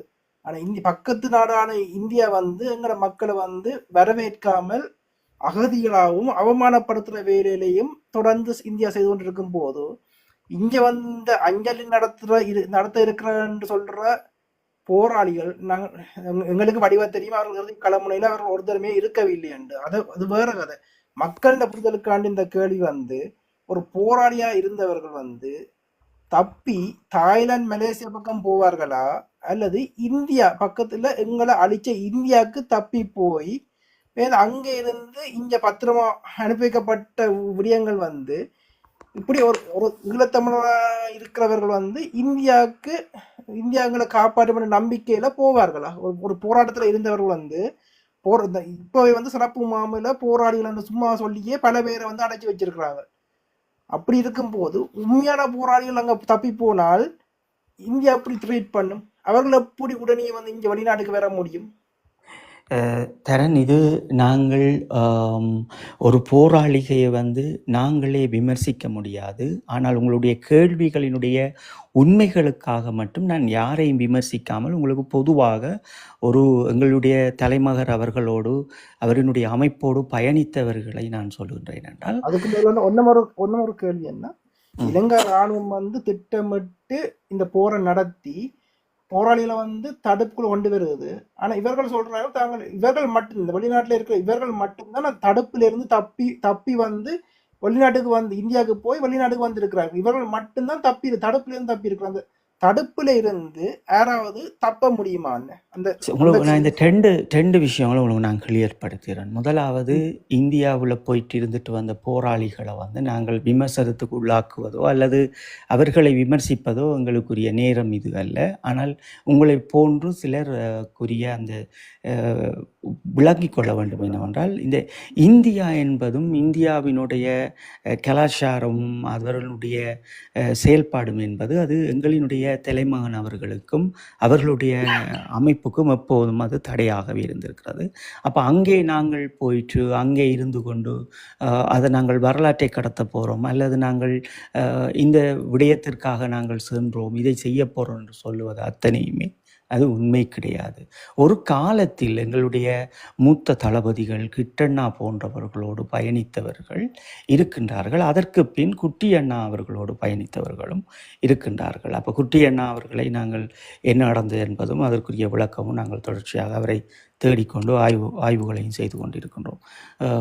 அப்போ இந்த விடயங்களை பார்த்தீர்கள் என்றால், அன்றைய காலம் எங்களினுடைய தளபதிகளாக கிட்டண்ணாவோடு பயணித்தவர்களை எல்லாம் ஒரு வேலை திட்டம் காரணங்களாக அது தமிழீழ விடுதலை புலிகளினுடைய கல்வெட்டுக்களை உருவாக்குவதற்காக ஒரு இரவு பகலாக பல வேலை திட்டங்களை செய்திருந்தார்கள். அதே போன்று விடுதலை புலிகளுக்கு பொருட்கள் வர வேண்டும் என்று அங்கே மக்களை வைத்து கொண்டும் போராளிகள் சில நடவடிக்கை மேற்கொள். இது ஒரு புறம். இது ஒரு எங்களுடைய அந்த தலைமகன் அவர்களினுடைய அந்த அமைப்புக்காக அங்கே வாழ்ந்த போராளிகள். அது ஒரு வேறொரு யுகம்.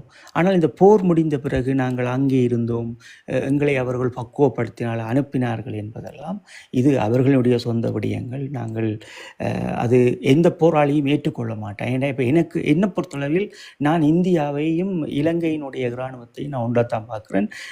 இலங்கையினுடைய அரசியல்வாதிகள் எப்படியோ அப்படித்தான் இந்தியாவினுடைய அரசியல்வாதிகளையும் பார்க்குறேன். என்றால் இந்த இந்திய இராணுவம் என்பது சிங்களவர்கள் செய்ததை போன்று தான் அவர்களும் பல மானவங்கப்படுத்தல்களும் பல வழிகளையும் எமக்கு தந்ததும் என்னுடைய வாழ்க்கையை சிதைத்ததும் இந்திய இராணுவம் தான். அப்போ எங்களுக்கு அந்த வழிகள் இருக்கிறது. நாங்கள் போராட்டத்திற்கு அண்ணாவிடம் போக வேண்டும் என்று போனதே இந்திய இராணுவத்தால் தான்.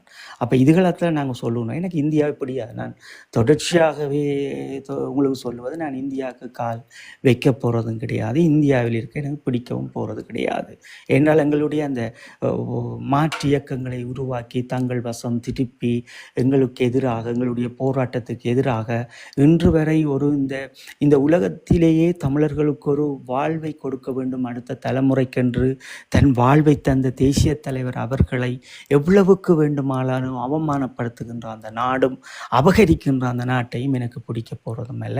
இதை நான் இளையோர்களுக்கு இதற்குள் போய் நில்லுங்கள் என்று நான் எக்காரணம் கொண்டும் அவர்களுக்கு வலியுறுத்த போகிறதும் அல்ல. உங்களுக்கும் நான் சொல்ல போகிறது, இதற்கெல்லாம் அப்பால் பட்டு எங்களுக்குரிய ஒரு சுதந்திரம், அது எங்களினுடைய அடையாளம். ஏன் எங்களுக்கென்ற ஒரு தனித்துவமான அடையாளம், ஈழத்தமிழர்களுடைய அடையாளம் உயிர்களால் நிறைய பெற்றிருக்கிறது.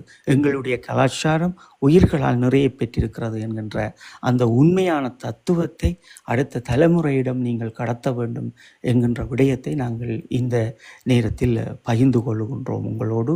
அதே போன்று இந்த இறுதி களமுனை என்பது நான் எப்போதும் சொல்லுகின்றது போல் அது ஒரு வழிப்பாதை. அந்த ஒரு வழி பாதைக்குள் எங்களால் எந்த இடமும் திரும்பி வரவும் முடியாது, அந்த சிறைகளை உடைத்து வரவும் முடியாது. அது குட்டிமணி அண்ணா அவர்களினுடைய காலம் என்பதும் அந்த கலவரம் என்பதும் அது ஒரு யுகம். அந்த யுகமும் இந்த 2009 அது ஒரு யுகம் அல்ல. 2009 என்பது அது உலக தேசத்தின் இருக்கின்ற பல்லாயிரக்கணக்கான இராணுவ அதிகாரிகளினுடைய மிக தத்துவத்தை கொண்ட இராணுவ அதிகாரிகள், பல முன்னெடுப்பை செய்த இராணுவ அதிகாரிகள், பல உலகத்தினுடைய புலனாய்வு அதிகாரிகள், பல வெற்றிகளை பெற்றவர்களினுடைய மிக பெரும் நகர்வில்தான் இந்த போர் இந்த முள்ளிவாய்க்காலோடு அது மௌனவிக்கப்பெற்றது. அது எங்களுக்குரிய பாதை ஒன்று. நாங்கள் அந்த மண்ணோடு இறந்து போவது, அப்படியே கிடப்பது, அந்த செல்லுக்குள் புதைவது. இல்லையே அவர்கள் தங்களுக்காக எங்களை வைத்து கொண்டு எங்களை காய் நகர்த்திய அந்த விதத்தில் நாங்கள் இன்று உயிரோடு இருக்கின்றோம். உலக தேசம் எமக்கு ஒரு வாழ்க்கையை தந்திருக்கிறது. அந்த வாழ்க்கையில் இன்று வாழ்ந்து கொண்டிருக்கின்ற போது எதையும் மறந்துவிடக்கூடாது. அந்த தலைமகன் அவர்கள் எங்களுக்கு கற்றுத்தந்த பாடங்களை அடுத்த தலைமுறையிடம் ஏதோ ஒரு வகையில் நாங்கள் சொல்லிவிட வேண்டும்.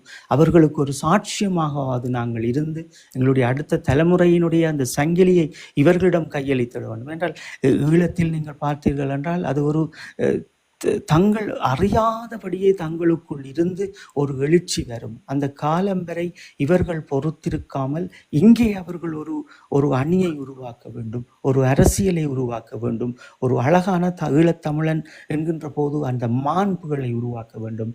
இன்று எல்லாமே சிதைக்கப்பெற்று இன்று தேசிய தலைவரை கையாளுகின்ற விதத்திற்கு நாங்கள் எல்லோரும் ஜோக்கியமற்றவர்கள். அந்த மாமனிதரை தொடுவதற்கும் நாங்கள் சொல்லுகின்ற பொய்யான வார்த்தைகள், அதான் நான் எப்போதும் சொல்லுவேன். இன்றைக்கு இந்த தமிழ் இனம் என்பது, இந்த ஈழத்தமிழன் என்பது இந்திய தமிழர்களினுடைய கலாச்சாரம் எங்களுக்கு எப்படி ஒட்டப்பட்டதோ, இந்த பொய்களினால் எங்களுடைய இனம் எப்போ பேசப்பட்டு கொண்டிருக்கிறதோ அது எங்களுடைய அழிவுகள் இப்படித்தான் சிதைக்கப்படும்.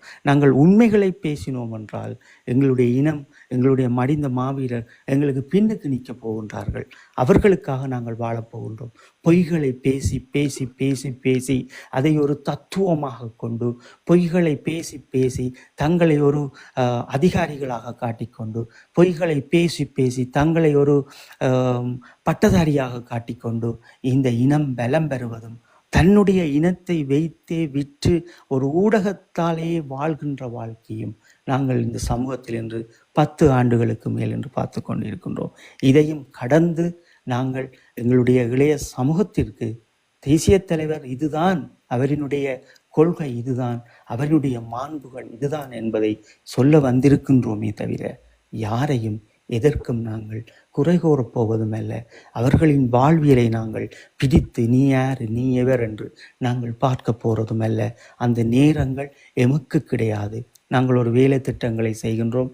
நாங்களும் வாழ வேண்டும், எங்களை சார்ந்தவர்களும் வாழ வேண்டும், எங்கள் அடுத்த தலைமுறையும் வாழ வேண்டும். இன்றைய இளையோர்களும் சரியான பாதையில் அதை உருவாக்க வேண்டும்.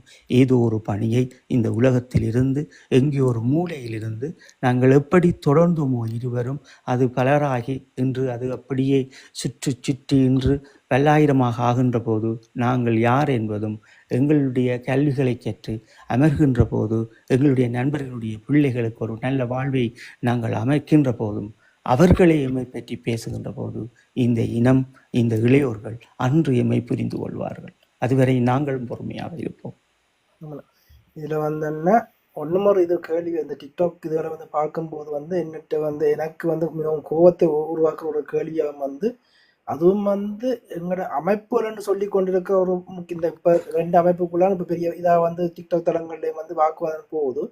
இன்றைக்கு மற்ற அமைப்புன்னு சொல்லி கொண்டிருக்கிற அந்த அமைப்பு சொல்லுவது இந்த இவர்களோட உண்மையான விடயங்கள் வெளியாட வர்றபடியால் அந்த அமைப்பு சொல்லுவது உண்மையான இறுதி தேசரோடு நின்ற உண்மையான போராளி ஒருத்தரும் உயிரோட இல்லையன்ற ஒரு பொய்யான பரப்புரையை மற்ற அமைப்பு இவர்களை போலியான இவர்களை அம்பலமாகும் போது அதை வச்சுக்கொண்டு இப்படியான பொய்யான பிரசாரத்தை மற்ற அமைப்பு செய்யுது.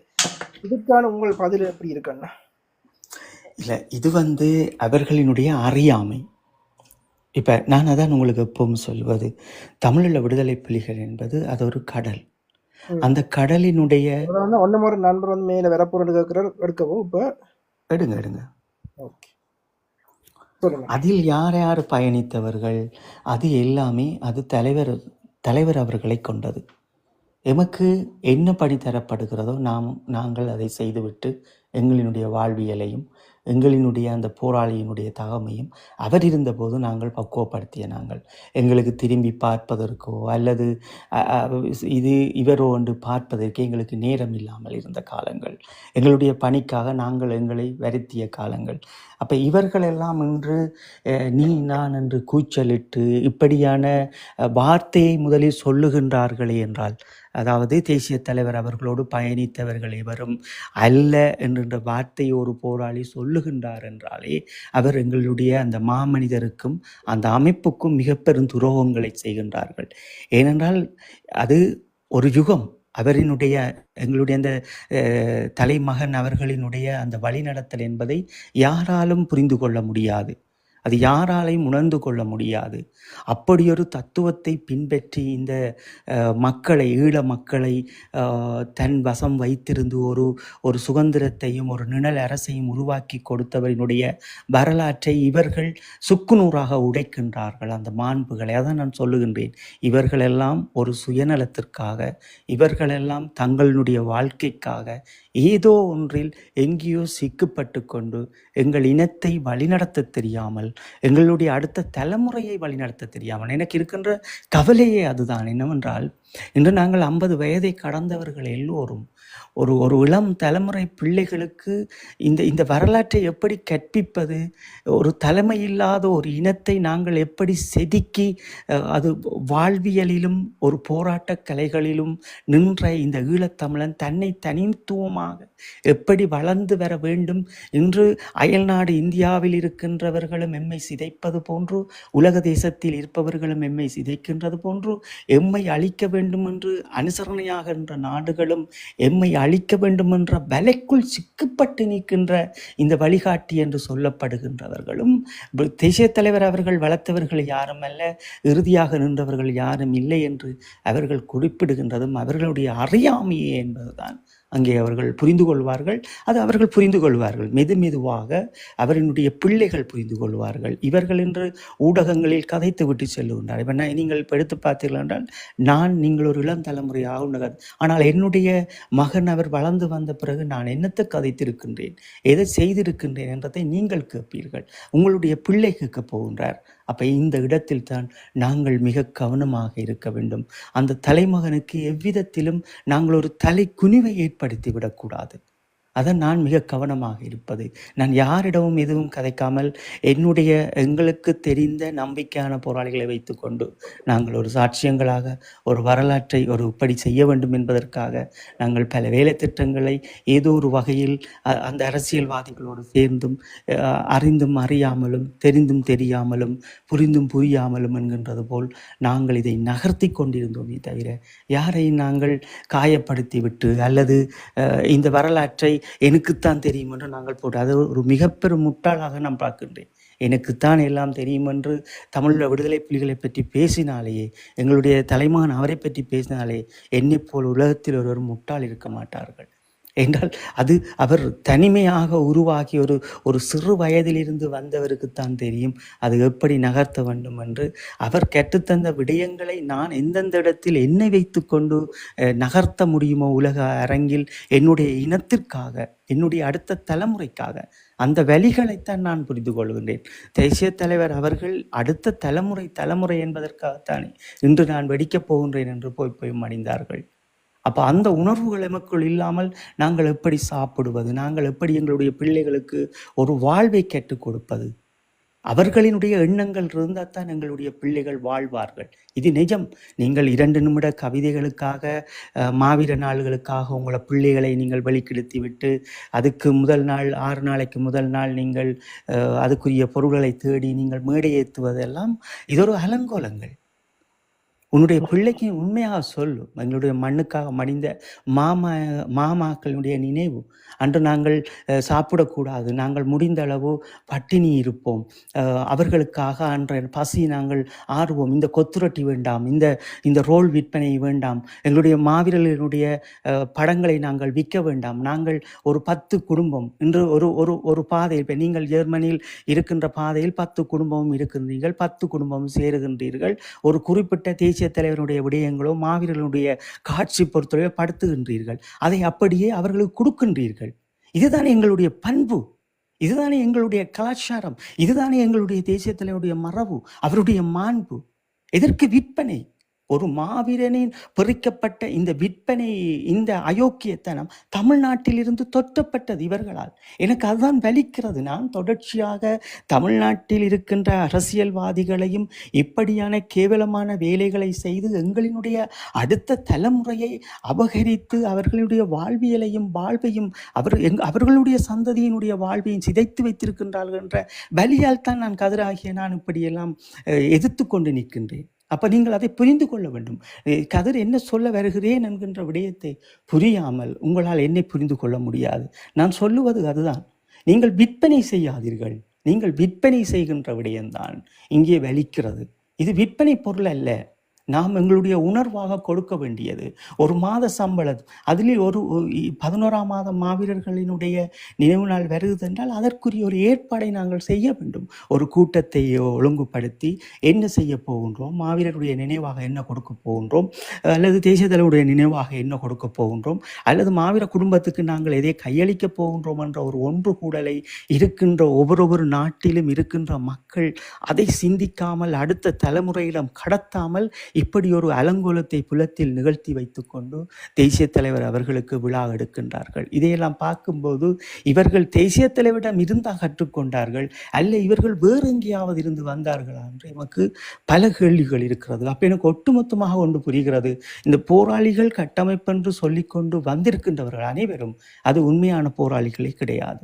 ஏனென்றால் உண்மையான போராளிகள் வழிநடத்தக்கூடியவர்கள், வரலாற்றை சொல்லக்கூடியவர்கள், தங்கள் நண்பர்களின் தியாகங்களை கண்ணால் பார்த்து அது எப்படி இன்று புல் உடம்பில் இன்று இப்படியே சிலித்துவிடும். ஏனென்றால் அந்த வலி அவர்கள் விரச்சாடைகின்ற போது ஒருவர் கையை இறுக்கி பிடிப்பதும், இன்னொருவர் மடியில் போவதும், இன்னொருவர் திரும்பி கூப்பிட்டபடி விழுவதும் களமுனையில், இந்த இதெல்லாம் உணர்ந்த எங்களினுடைய போராளிகளா அடுத்த தலைமுறைக்கு ஒரு வரலாற்றை கற்றுக் கொடுக்காமல் நீ நான் என்று அடிபட்டு கொண்டு ஒரு விடயத்தை சொல்ல வருகின்றோம் என்றால் இவர்கள் என்ன பேசுகின்றார்கள் என்று செவி கொடுத்து ஒரு 10 நிமிடம் கேட்காமலா 5 நிமிடம் கேட்காமலா இவர்கள் வரலாற்றை படைக்கப் போகின்றார்கள் அல்லது எங்களுடைய தலைமகன் அவர்களுக்கு இவர்கள் விழா எடுக்க நினைக்கின்றார்கள் என்பதுதான் இங்கே இருக்கின்ற எனக்குள் இருக்கின்ற வேலி தரன். வந்தவர்களுக்கு வாய்ப்பை கொடுங்கள் தரன். வணக்கம் ராஜண்ணா. வணக்கம் வணக்கம் அண்ணா. வணக்கம். அதெல்லாம் கேட்டோண்டா சொல்லுங்க. உங்களுடைய கருத்துக்களுக்கு நானும் இதுக்கு உடன்பாடு இல்லை. இந்த 2ஆம் தேதி 8ஆம் மாதம் போகிறதுக்கு நானும் உடன்பாடு இல்லை. இந்த வந்ததை கண்டு நான் ஒரு சிறு வார்த்தை சொல்லி போட்டு எனக்கு இப்போ இங்கே லண்டனில் இப்போ 11 மணி இரவு என்னென்னு சொன்னால் நாங்கள் எங்களோட தேசிய தலைவர் மூலமாக நாங்கள் வெளிநாடுகளில் எத்தனையோ மக்கள் அவரை திஞ்சம் எடுத்து அந்த இயக்கத்தை சாட்டி எத்தனையோ விசாவில் எடுத்து இங்கே வசதியாக வாழ்கிறோம்.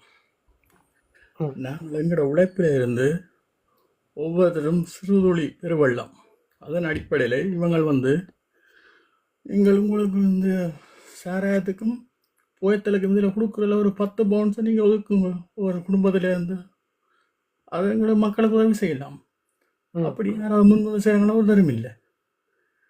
இன்றைக்கும் ஒரு ஃபுட்பால் மேட்சுக்கு போய் வரோம், அங்கேயும் கொத்தவட்டி 7 பவுனுக்கு விற்கிறான், ரோல்ஸ் 150, டீ 150, பிஸ்னஸ் தான் செய்கிறாங்க. இங்கே இதில் என்ன ஒன்றும் நான் பார்க்கும்போது இந்த அஞ்சலி நிகழ்வு நடத்துகிறவர்கள் தேசரற்ற கீழே வளர்ந்தவர்கள் என்றால் அவர்களை போய் விசாரிக்கும் போது அவர்கள் எல்லாரும் கடை லண்டனில் கடை வச்சிருக்கிறார்கள். என்ன விற்கிறார்கள்னா சிகரெட்டும் சாராயம் விற்கிறார்கள் என்று இதன்னு. அப்போ ஒரு தேசரற்குள்ள வளர்ந்தவர்கள் ஓகே உழைக்கிறதுக்கு இங்கே இதெல்லாம் ஆனால் ஒரு அதை பேருந்து அடுத்த ஜெனரேஷனுக்கு முன்னால் இவர்கள் கடத்து வரும்போது இவர்கள் தேசரற்குள்ள வளர்ந்த தேசருக்கு என்றால் ஒழுக்கம் என்ன, அந்த ஒழுக்கத்துக்குள்ள வளர்ந்தவர்கள் மற்ற புள்ளிகளுக்கு இவர்கள் முன்னுதாரணமாக வரும்போது இவர்கள் சிகரெட்டும் பியரும் வித்து கொண்டு அடுத்த ஜெனரேஷனுக்கு முன்னால் வந்தால் அந்த அடுத்த ஜெனரேஷன் இவர்களை பார்த்து வளர்ற அடுத்த ஜெனரேஷன் ஒழுக்கமானவர்களை வளருவார்களா? அந்த தேசரரை கூட இப்படி இவர் தேசரை பின்பற்றோன்னு சொல்லிக்கொண்டு இவர்கள் பொலியா நடக்கும் போது இவர்களால் தேசரருக்கு அவமானம் பெறுதா அல்லது நல் மதிப்பு பெறுதான்? அவமானம் தான் பெறும். ரெண்டு தேசத்தில் வழி நடந்தவங்களும் அந்த கூட்டுப்பாடு 30 வருஷ போராட்டத்தில் ஆயுத போராட்டத்துக்கு முன்னே நாங்கள் ஆயுதம் சண்டை பிடிச்ச காலங்களில் எங்களுக்கு இந்த இந்த இந்த 3 பண்பாடும் இருந்தது. எங்களில் மது மாது புகைத்தல் இந்த 3 இல்லாதான் இவ்வளவு காலமாக தேசிய தலைவர் இந்த கட்டமைப்பு உருவாக்கி அதனூடாக நான் அவர்கிட்ட சொல்லுக்கும் சத்திய பிராணம் எடுத்து வழிநடத்து வந்தாங்க. அவர்கிட்ட வழிநடத்தல வாழ்ந்து வந்தாங்க. அப்போ இதனால் நாங்கள் இப்போவும் அதே பண்பாட்டோடு இருக்கிறோம் என்றால் அதை அவற்ற வழிகாட்டல் மட்டும்தான். அதை நீங்கள் மழுக்கடிச்சு விட்டு இப்படி இதுகளை செய்கிறதால இதை நீங்கள் ஒரு ஒரு வழிக்குள்ளே கொண்டு வரீங்க. இந்த போராட்டத்தை, 30 வருஷ போராட்டத்தை நீங்கள் முடிவு கொண்டு வரீங்க. இது ஏன் செய்கிறீங்க? நிச்சயமா. அதான் என்னுடைய கேள்வி. இதுக்கான இதே வந்து நாங்கள் வந்து இதாண்டுட்டோம். இதுக்கு வந்து என்ன, அடுத்த வருஷம் இந்தியாவில் வந்து தேர்தல் நடக்க போகுது, தமிழ்நாட்டில் வந்து தேர்தல் நடக்க போகுது. அதில் வந்து எங்களுக்கு வந்து திரைப்பட இதுலேயே வந்து இது இல்லை. ஆனால் வந்து அந்த இதில் வந்து விஜய் என்பவர் வந்து இந்திய அரசாங்கம், தமிழ்நாடு அரசாங்கம் எதிர்பார்க்காத முறையில் வந்து களத்தில் இறங்கி இருக்கிறார். அதை வந்து எப்படி வந்து உடைக்க முடியுமென்ற ரீதியில் வந்து இவர்களோட பிளான் வந்து இந்த ரீதியில் வந்து ஒரு உலகத்தலைவர், தேசத்தில் வந்து உலகத்தலைவர் இவர்கள் இதன்னு கொண்டு ஒன்றும் ஒரு தமிழ்நாட்டை சார்ந்தவரை வந்து உலகத்தலைவரை மாற்றி அந்த தேர்தல் அரசியலுக்கான ஒரு முன்னோக்கு பாய்ச்சல் தான் இப்போ வந்து இவர்கள் இந்த அஞ்சலி நிகழ்வை வந்து இந்த அஞ்சலி நாடகத்தை வந்து இவர்கள் நடத்துறதுக்கு மெயின் காரணமே அதுதான் இருக்கு. ஏனென்றால் நாங்கள் வந்து இந்த கடைசி 6 வருஷத்துல தான் இவர்களை பார்த்துட்டோம். 6 வருஷம் வந்து அவர்கள் அங்கே தான் நிற்கிறார்கள்.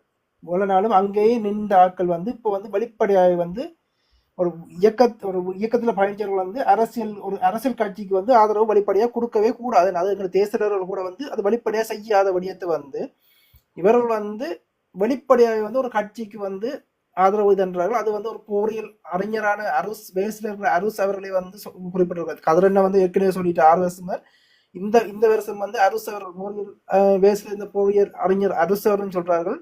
அந்த கட்சி உருவாக்கப்பட்டதை வந்து 2009 பிறகு தமிழ் மக்களை ஒன்றிணையாமல் தடுப்பதற்கும் தமிழ் மக்களை குழப்புறதுக்கானிதான் அந்த கட்சி இந்தியா புலனாய்வுத்துறையால வந்து உருவாக்கப்பட்ட இந்த விடயத்தை வந்து அவரும் வந்து வெளிப்படையாக சொல்றார்.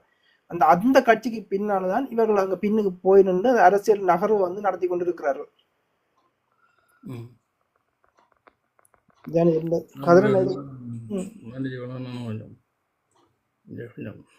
டைம் கூட இருக்கிறபடியே நான் கொஞ்சம் இதில் அந்த லீவ் பண்ணுறோம்.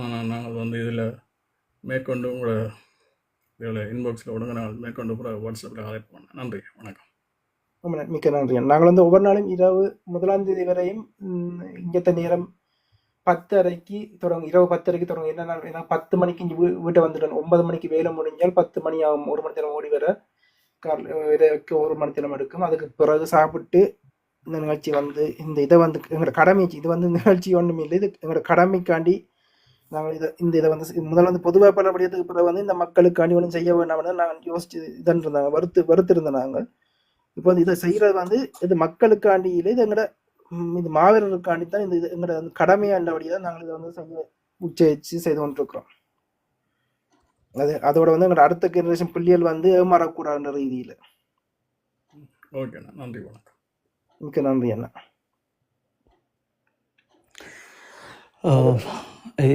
இது பார்த்தீங்கன்னால் தரன், இந்த வழிகள் எல்லாருக்கும் இருக்குது. ஒரு மாவீரர்களினுடைய படங்களில் வந்து விற்பனை செய்கிறதும் சாப்பாட்டு விழாவாக கொண்டாடுகின்ற விடயங்கள் உண்டு. இப்படி பல விஷயங்கள் வந்து எங்கள் மக்கள் மத்தியிலே அது குமுறலாக இருக்குது. அப்போ நாங்கள் தொட்டிருக்கிற விடயம் சரி, தொடர்ச்சியாக நாங்கள் இதை பற்றி பேச வேண்டிய ஒரு தேவை இருக்கிறது. எங்களுடைய அடுத்த சந்ததியினுடைய பிள்ளைகளையாவது யாரும் கடை போட்டுட்டு இருக்கட்டும், யாரும் கொத்துரட்டி போடட்டும், நீங்கள் மாவீரர்களுக்கு மட்டும் விளக்கேற்றிட்டு வரணும் என்கின்ற அந்த ஒரு கடப்பாட்டை நாங்கள் தொடர்ச்சியாக எங்களுடைய நேரங்கள் ஒதுக்கி எங்களுடைய இளையோர்களோடு மட்டும் நாங்கள் பேசிக்கொள்வோம். அது ஒரு நல்ல விடயமாக இருக்கும். எல்லாருமே நாங்கள் இப்போ வந்தவர் கூட அந்த வேலையைத்தான் சுட்டி காட்டுறேன். எல்லாரும் ஏற்க மாட்டினோம். மாவீரர் படங்களுக்கு விற்கிறது இதெல்லாம் நாங்கள் கையளிக்கிறது தரது. இதெல்லாம் நாங்கள் ஏற்கனவே வர்த்தக சங்கங்களில் வந்து எங்களுக்கு தேவையான விடயங்களை வந்து நாங்கள் அவர்கிட்ட கையடித்து அவர்கள் எங்களுக்கு அடித்து தருவினோம். அது வர்த்தக சங்கம் என்று வச்சுருந்த நாங்கள் அந்த வர்த்தக சங்கம் ஊடாக வந்து எங்களுக்கு தேவையானதை தருவினோம், தேவையானதை செய்வினோம். அதை விட எங்களுடைய சேரன் பேச்சுவார்த்தைக்கு பிறகு சேரன் சோழன் என்று இருந்தது, அந்த குளிரூற்றுகள் இருந்தது, அதுகளூடாக சில விடயங்களை செய்வோம். இப்படித்தான் எங்களுடைய மண்ணில், எங்களுடைய கிளிநொச்சி மண்ணாக இருந்தாலும் சரி, அல்லது விடுதலை புலிகளினுடைய கட்டுப்பாட்டில் இருந்த ஏனைய மாவட்டங்களாக இருந்தாலும் சரி, ஒரு யுகமாக ஒரு வரலாற்றை தங்களுடைய நண்பர்களுக்காக அடுத்த தலைமுறையை காப்பதற்கு அன்று சத்தியபிரமாணம் மேற்கொள்ளப்படுகின்ற அந்த நாளை ஒரு எழுச்சியாக கொண்டு வந்த அந்த நாள் இன்று விற்பனை பொருளாக மாற்றியிருக்கிறது. எங்களினுடைய இந்த இந்த தொடர் மீண்டும் தொடர்வோம். நாங்கள் தொடர்ச்சியாக வந்து பேசுவோம்.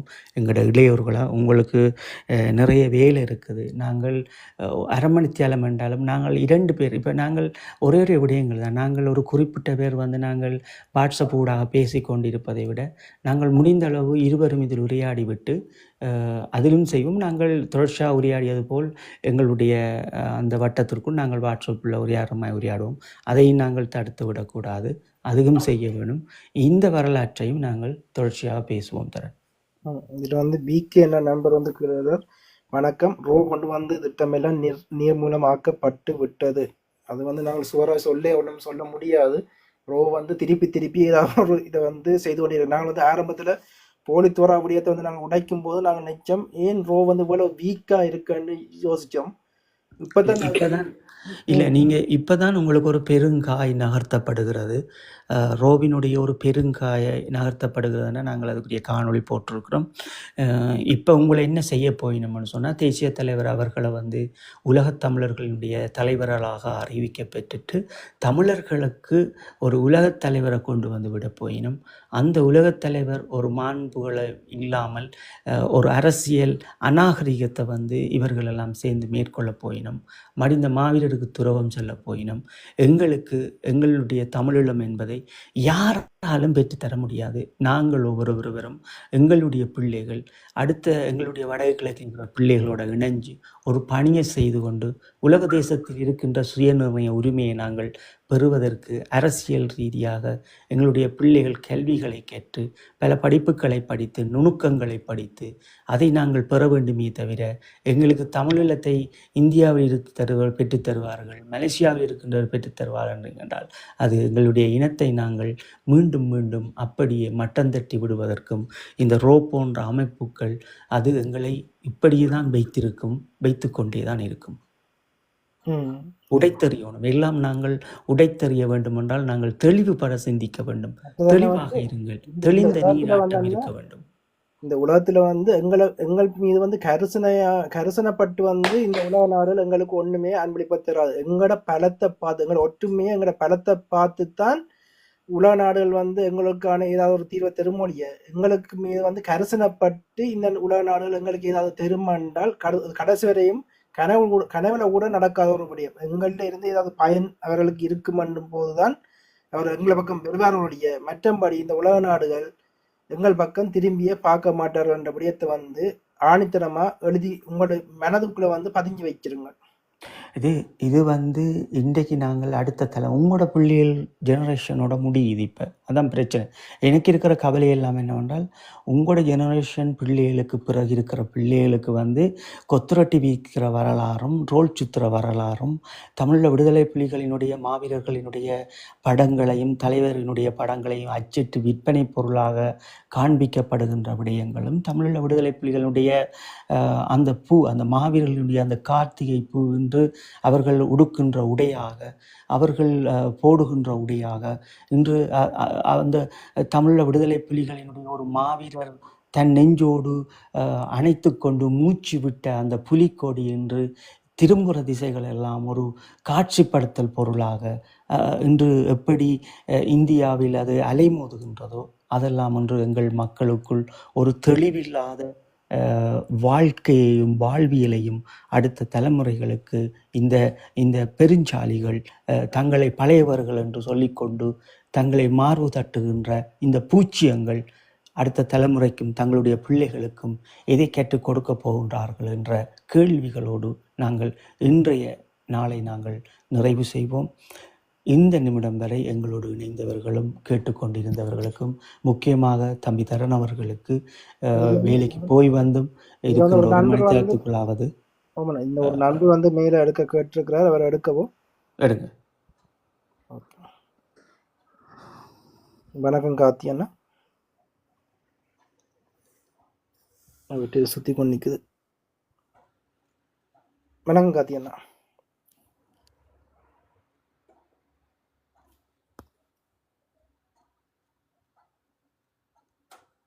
ஓகே, அவரோட இதன்னாட்டி அப்படின்னா ஒரு பாடல் போட்டுட்டு வந்து ரங்கிட்டர். ஓகே, நான் ஒரு பாடலை வந்து போட்டுட்டு இந்த இந்தியா அமர்வு வந்து நிறுத்தி நாளை வந்து தொடருவோம்.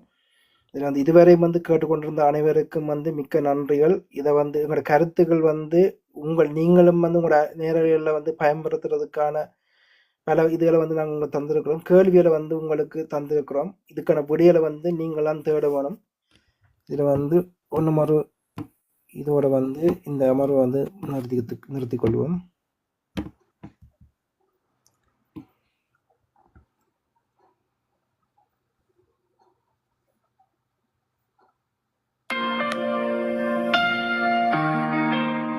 இது வந்து கதிரண்ணா எழுதின இளைஞர்களுக்கான பாடு.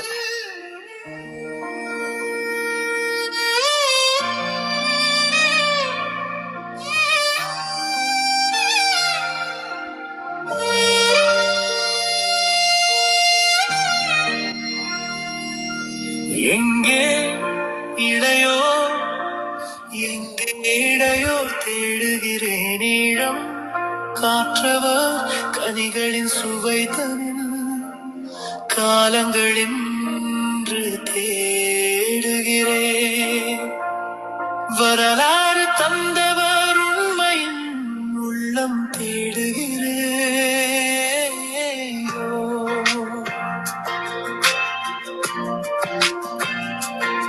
பாவம் இவர்களா அவர்கள் என்று கலங்குதே என் விழிகள் எங்கே இளையோ எங்கே இளையோ தேடுகிறேன் ஈழம் காற்றவர் கனிகளின் சுவைத்தனில் காலங்களில் தேடுகிறேன் வரலாறு தந்தவர் உண்மையின் உள்ளம் தேடுகிறேன்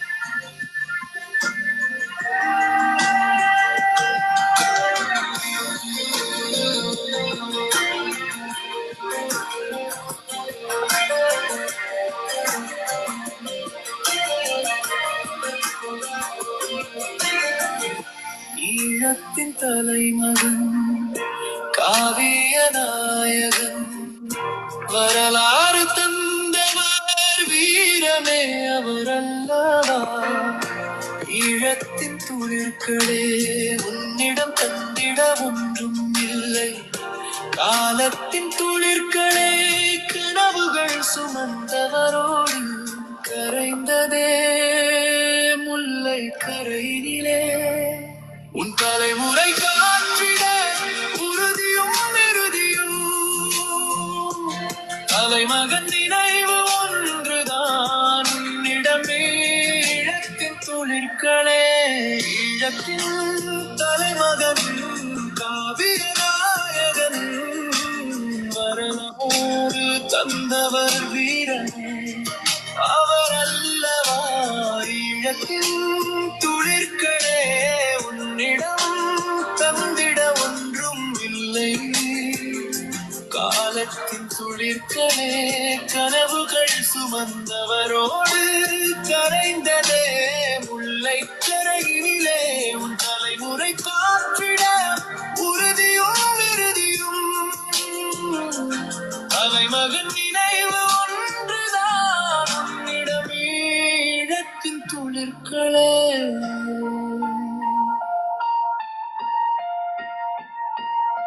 எங்கே இளையோ எங்கே இளையோ தேடுகிறேன்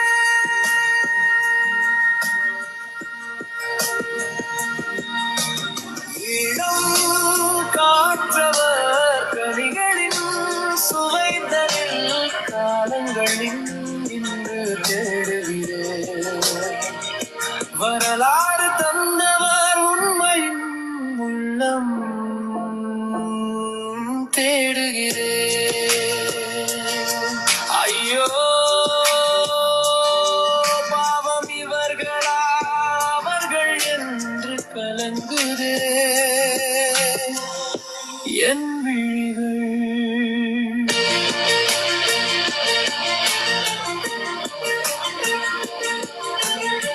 பழையவர் புதியவர் தலைமகன் பார்வையில் ஒன்றும் இல்லை துளிர்களே.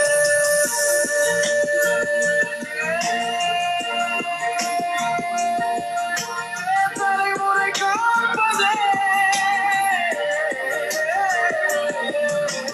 தலைமையின் தத்துவம் புரிந்திடு துளிர்களே. நினைவுகள் செய்திட இது நேரம் அல்ல, நினைப்பவர் எல்லாம் நினைவு செய்துவிட தலைமை ஒன்றும் அவர்கள் உடைமை அல்ல. நீதான் என்று வாதிட நேரம் இது அல்ல. பகைவரால் பகையாகும் நேரம் இது. ஈழம் காற்றிட தலைமகன் நினைவு ஒன்றுதான் உன் கையில் துளிர்களே.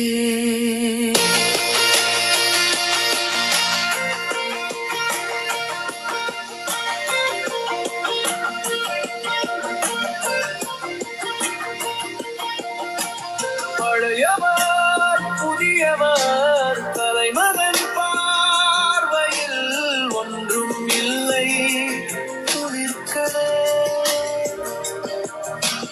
தலைமுறை காப்பதே தலைமையின் தத்துவம் புரிந்திடு துளிர்களே. நினைவுகள் செய்திட இது நேரம் அல்ல, நினைப்பவர் எல்லாம் நினைவு செய்துவிட தலைமை ஒன்றும் அவர்கள் உடைமை அல்ல. நீ நான் என்று வாதிட நேரம் இதுவல்ல. பகைவரால் பகையாகும் நேரம் இது.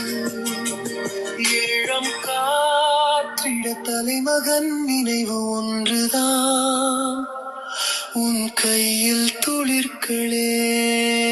எங்கே இளையோர் எங்கே இளையோர் தேடுகிறேன். ஈழம் காற்றவர் கனிகளின் சுவைதல் காலங்களின்று தேடுகிறேன். வரலாறு தந்தவர் உண்மையின் உள்ளம் தேடுகிறேன். ஐயோ பாவம் இவர்களாவர்கள் என்று கலங்குதே என் விழிகள்.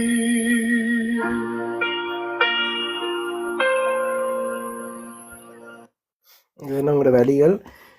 ஓகே, இதுவரையும் கேட்டுக்கொண்ட அனைவருக்கும் மிக்க நன்றிகள். நாளை மீண்டும் சந்திப்போம். நன்றி கதிரண்ணா.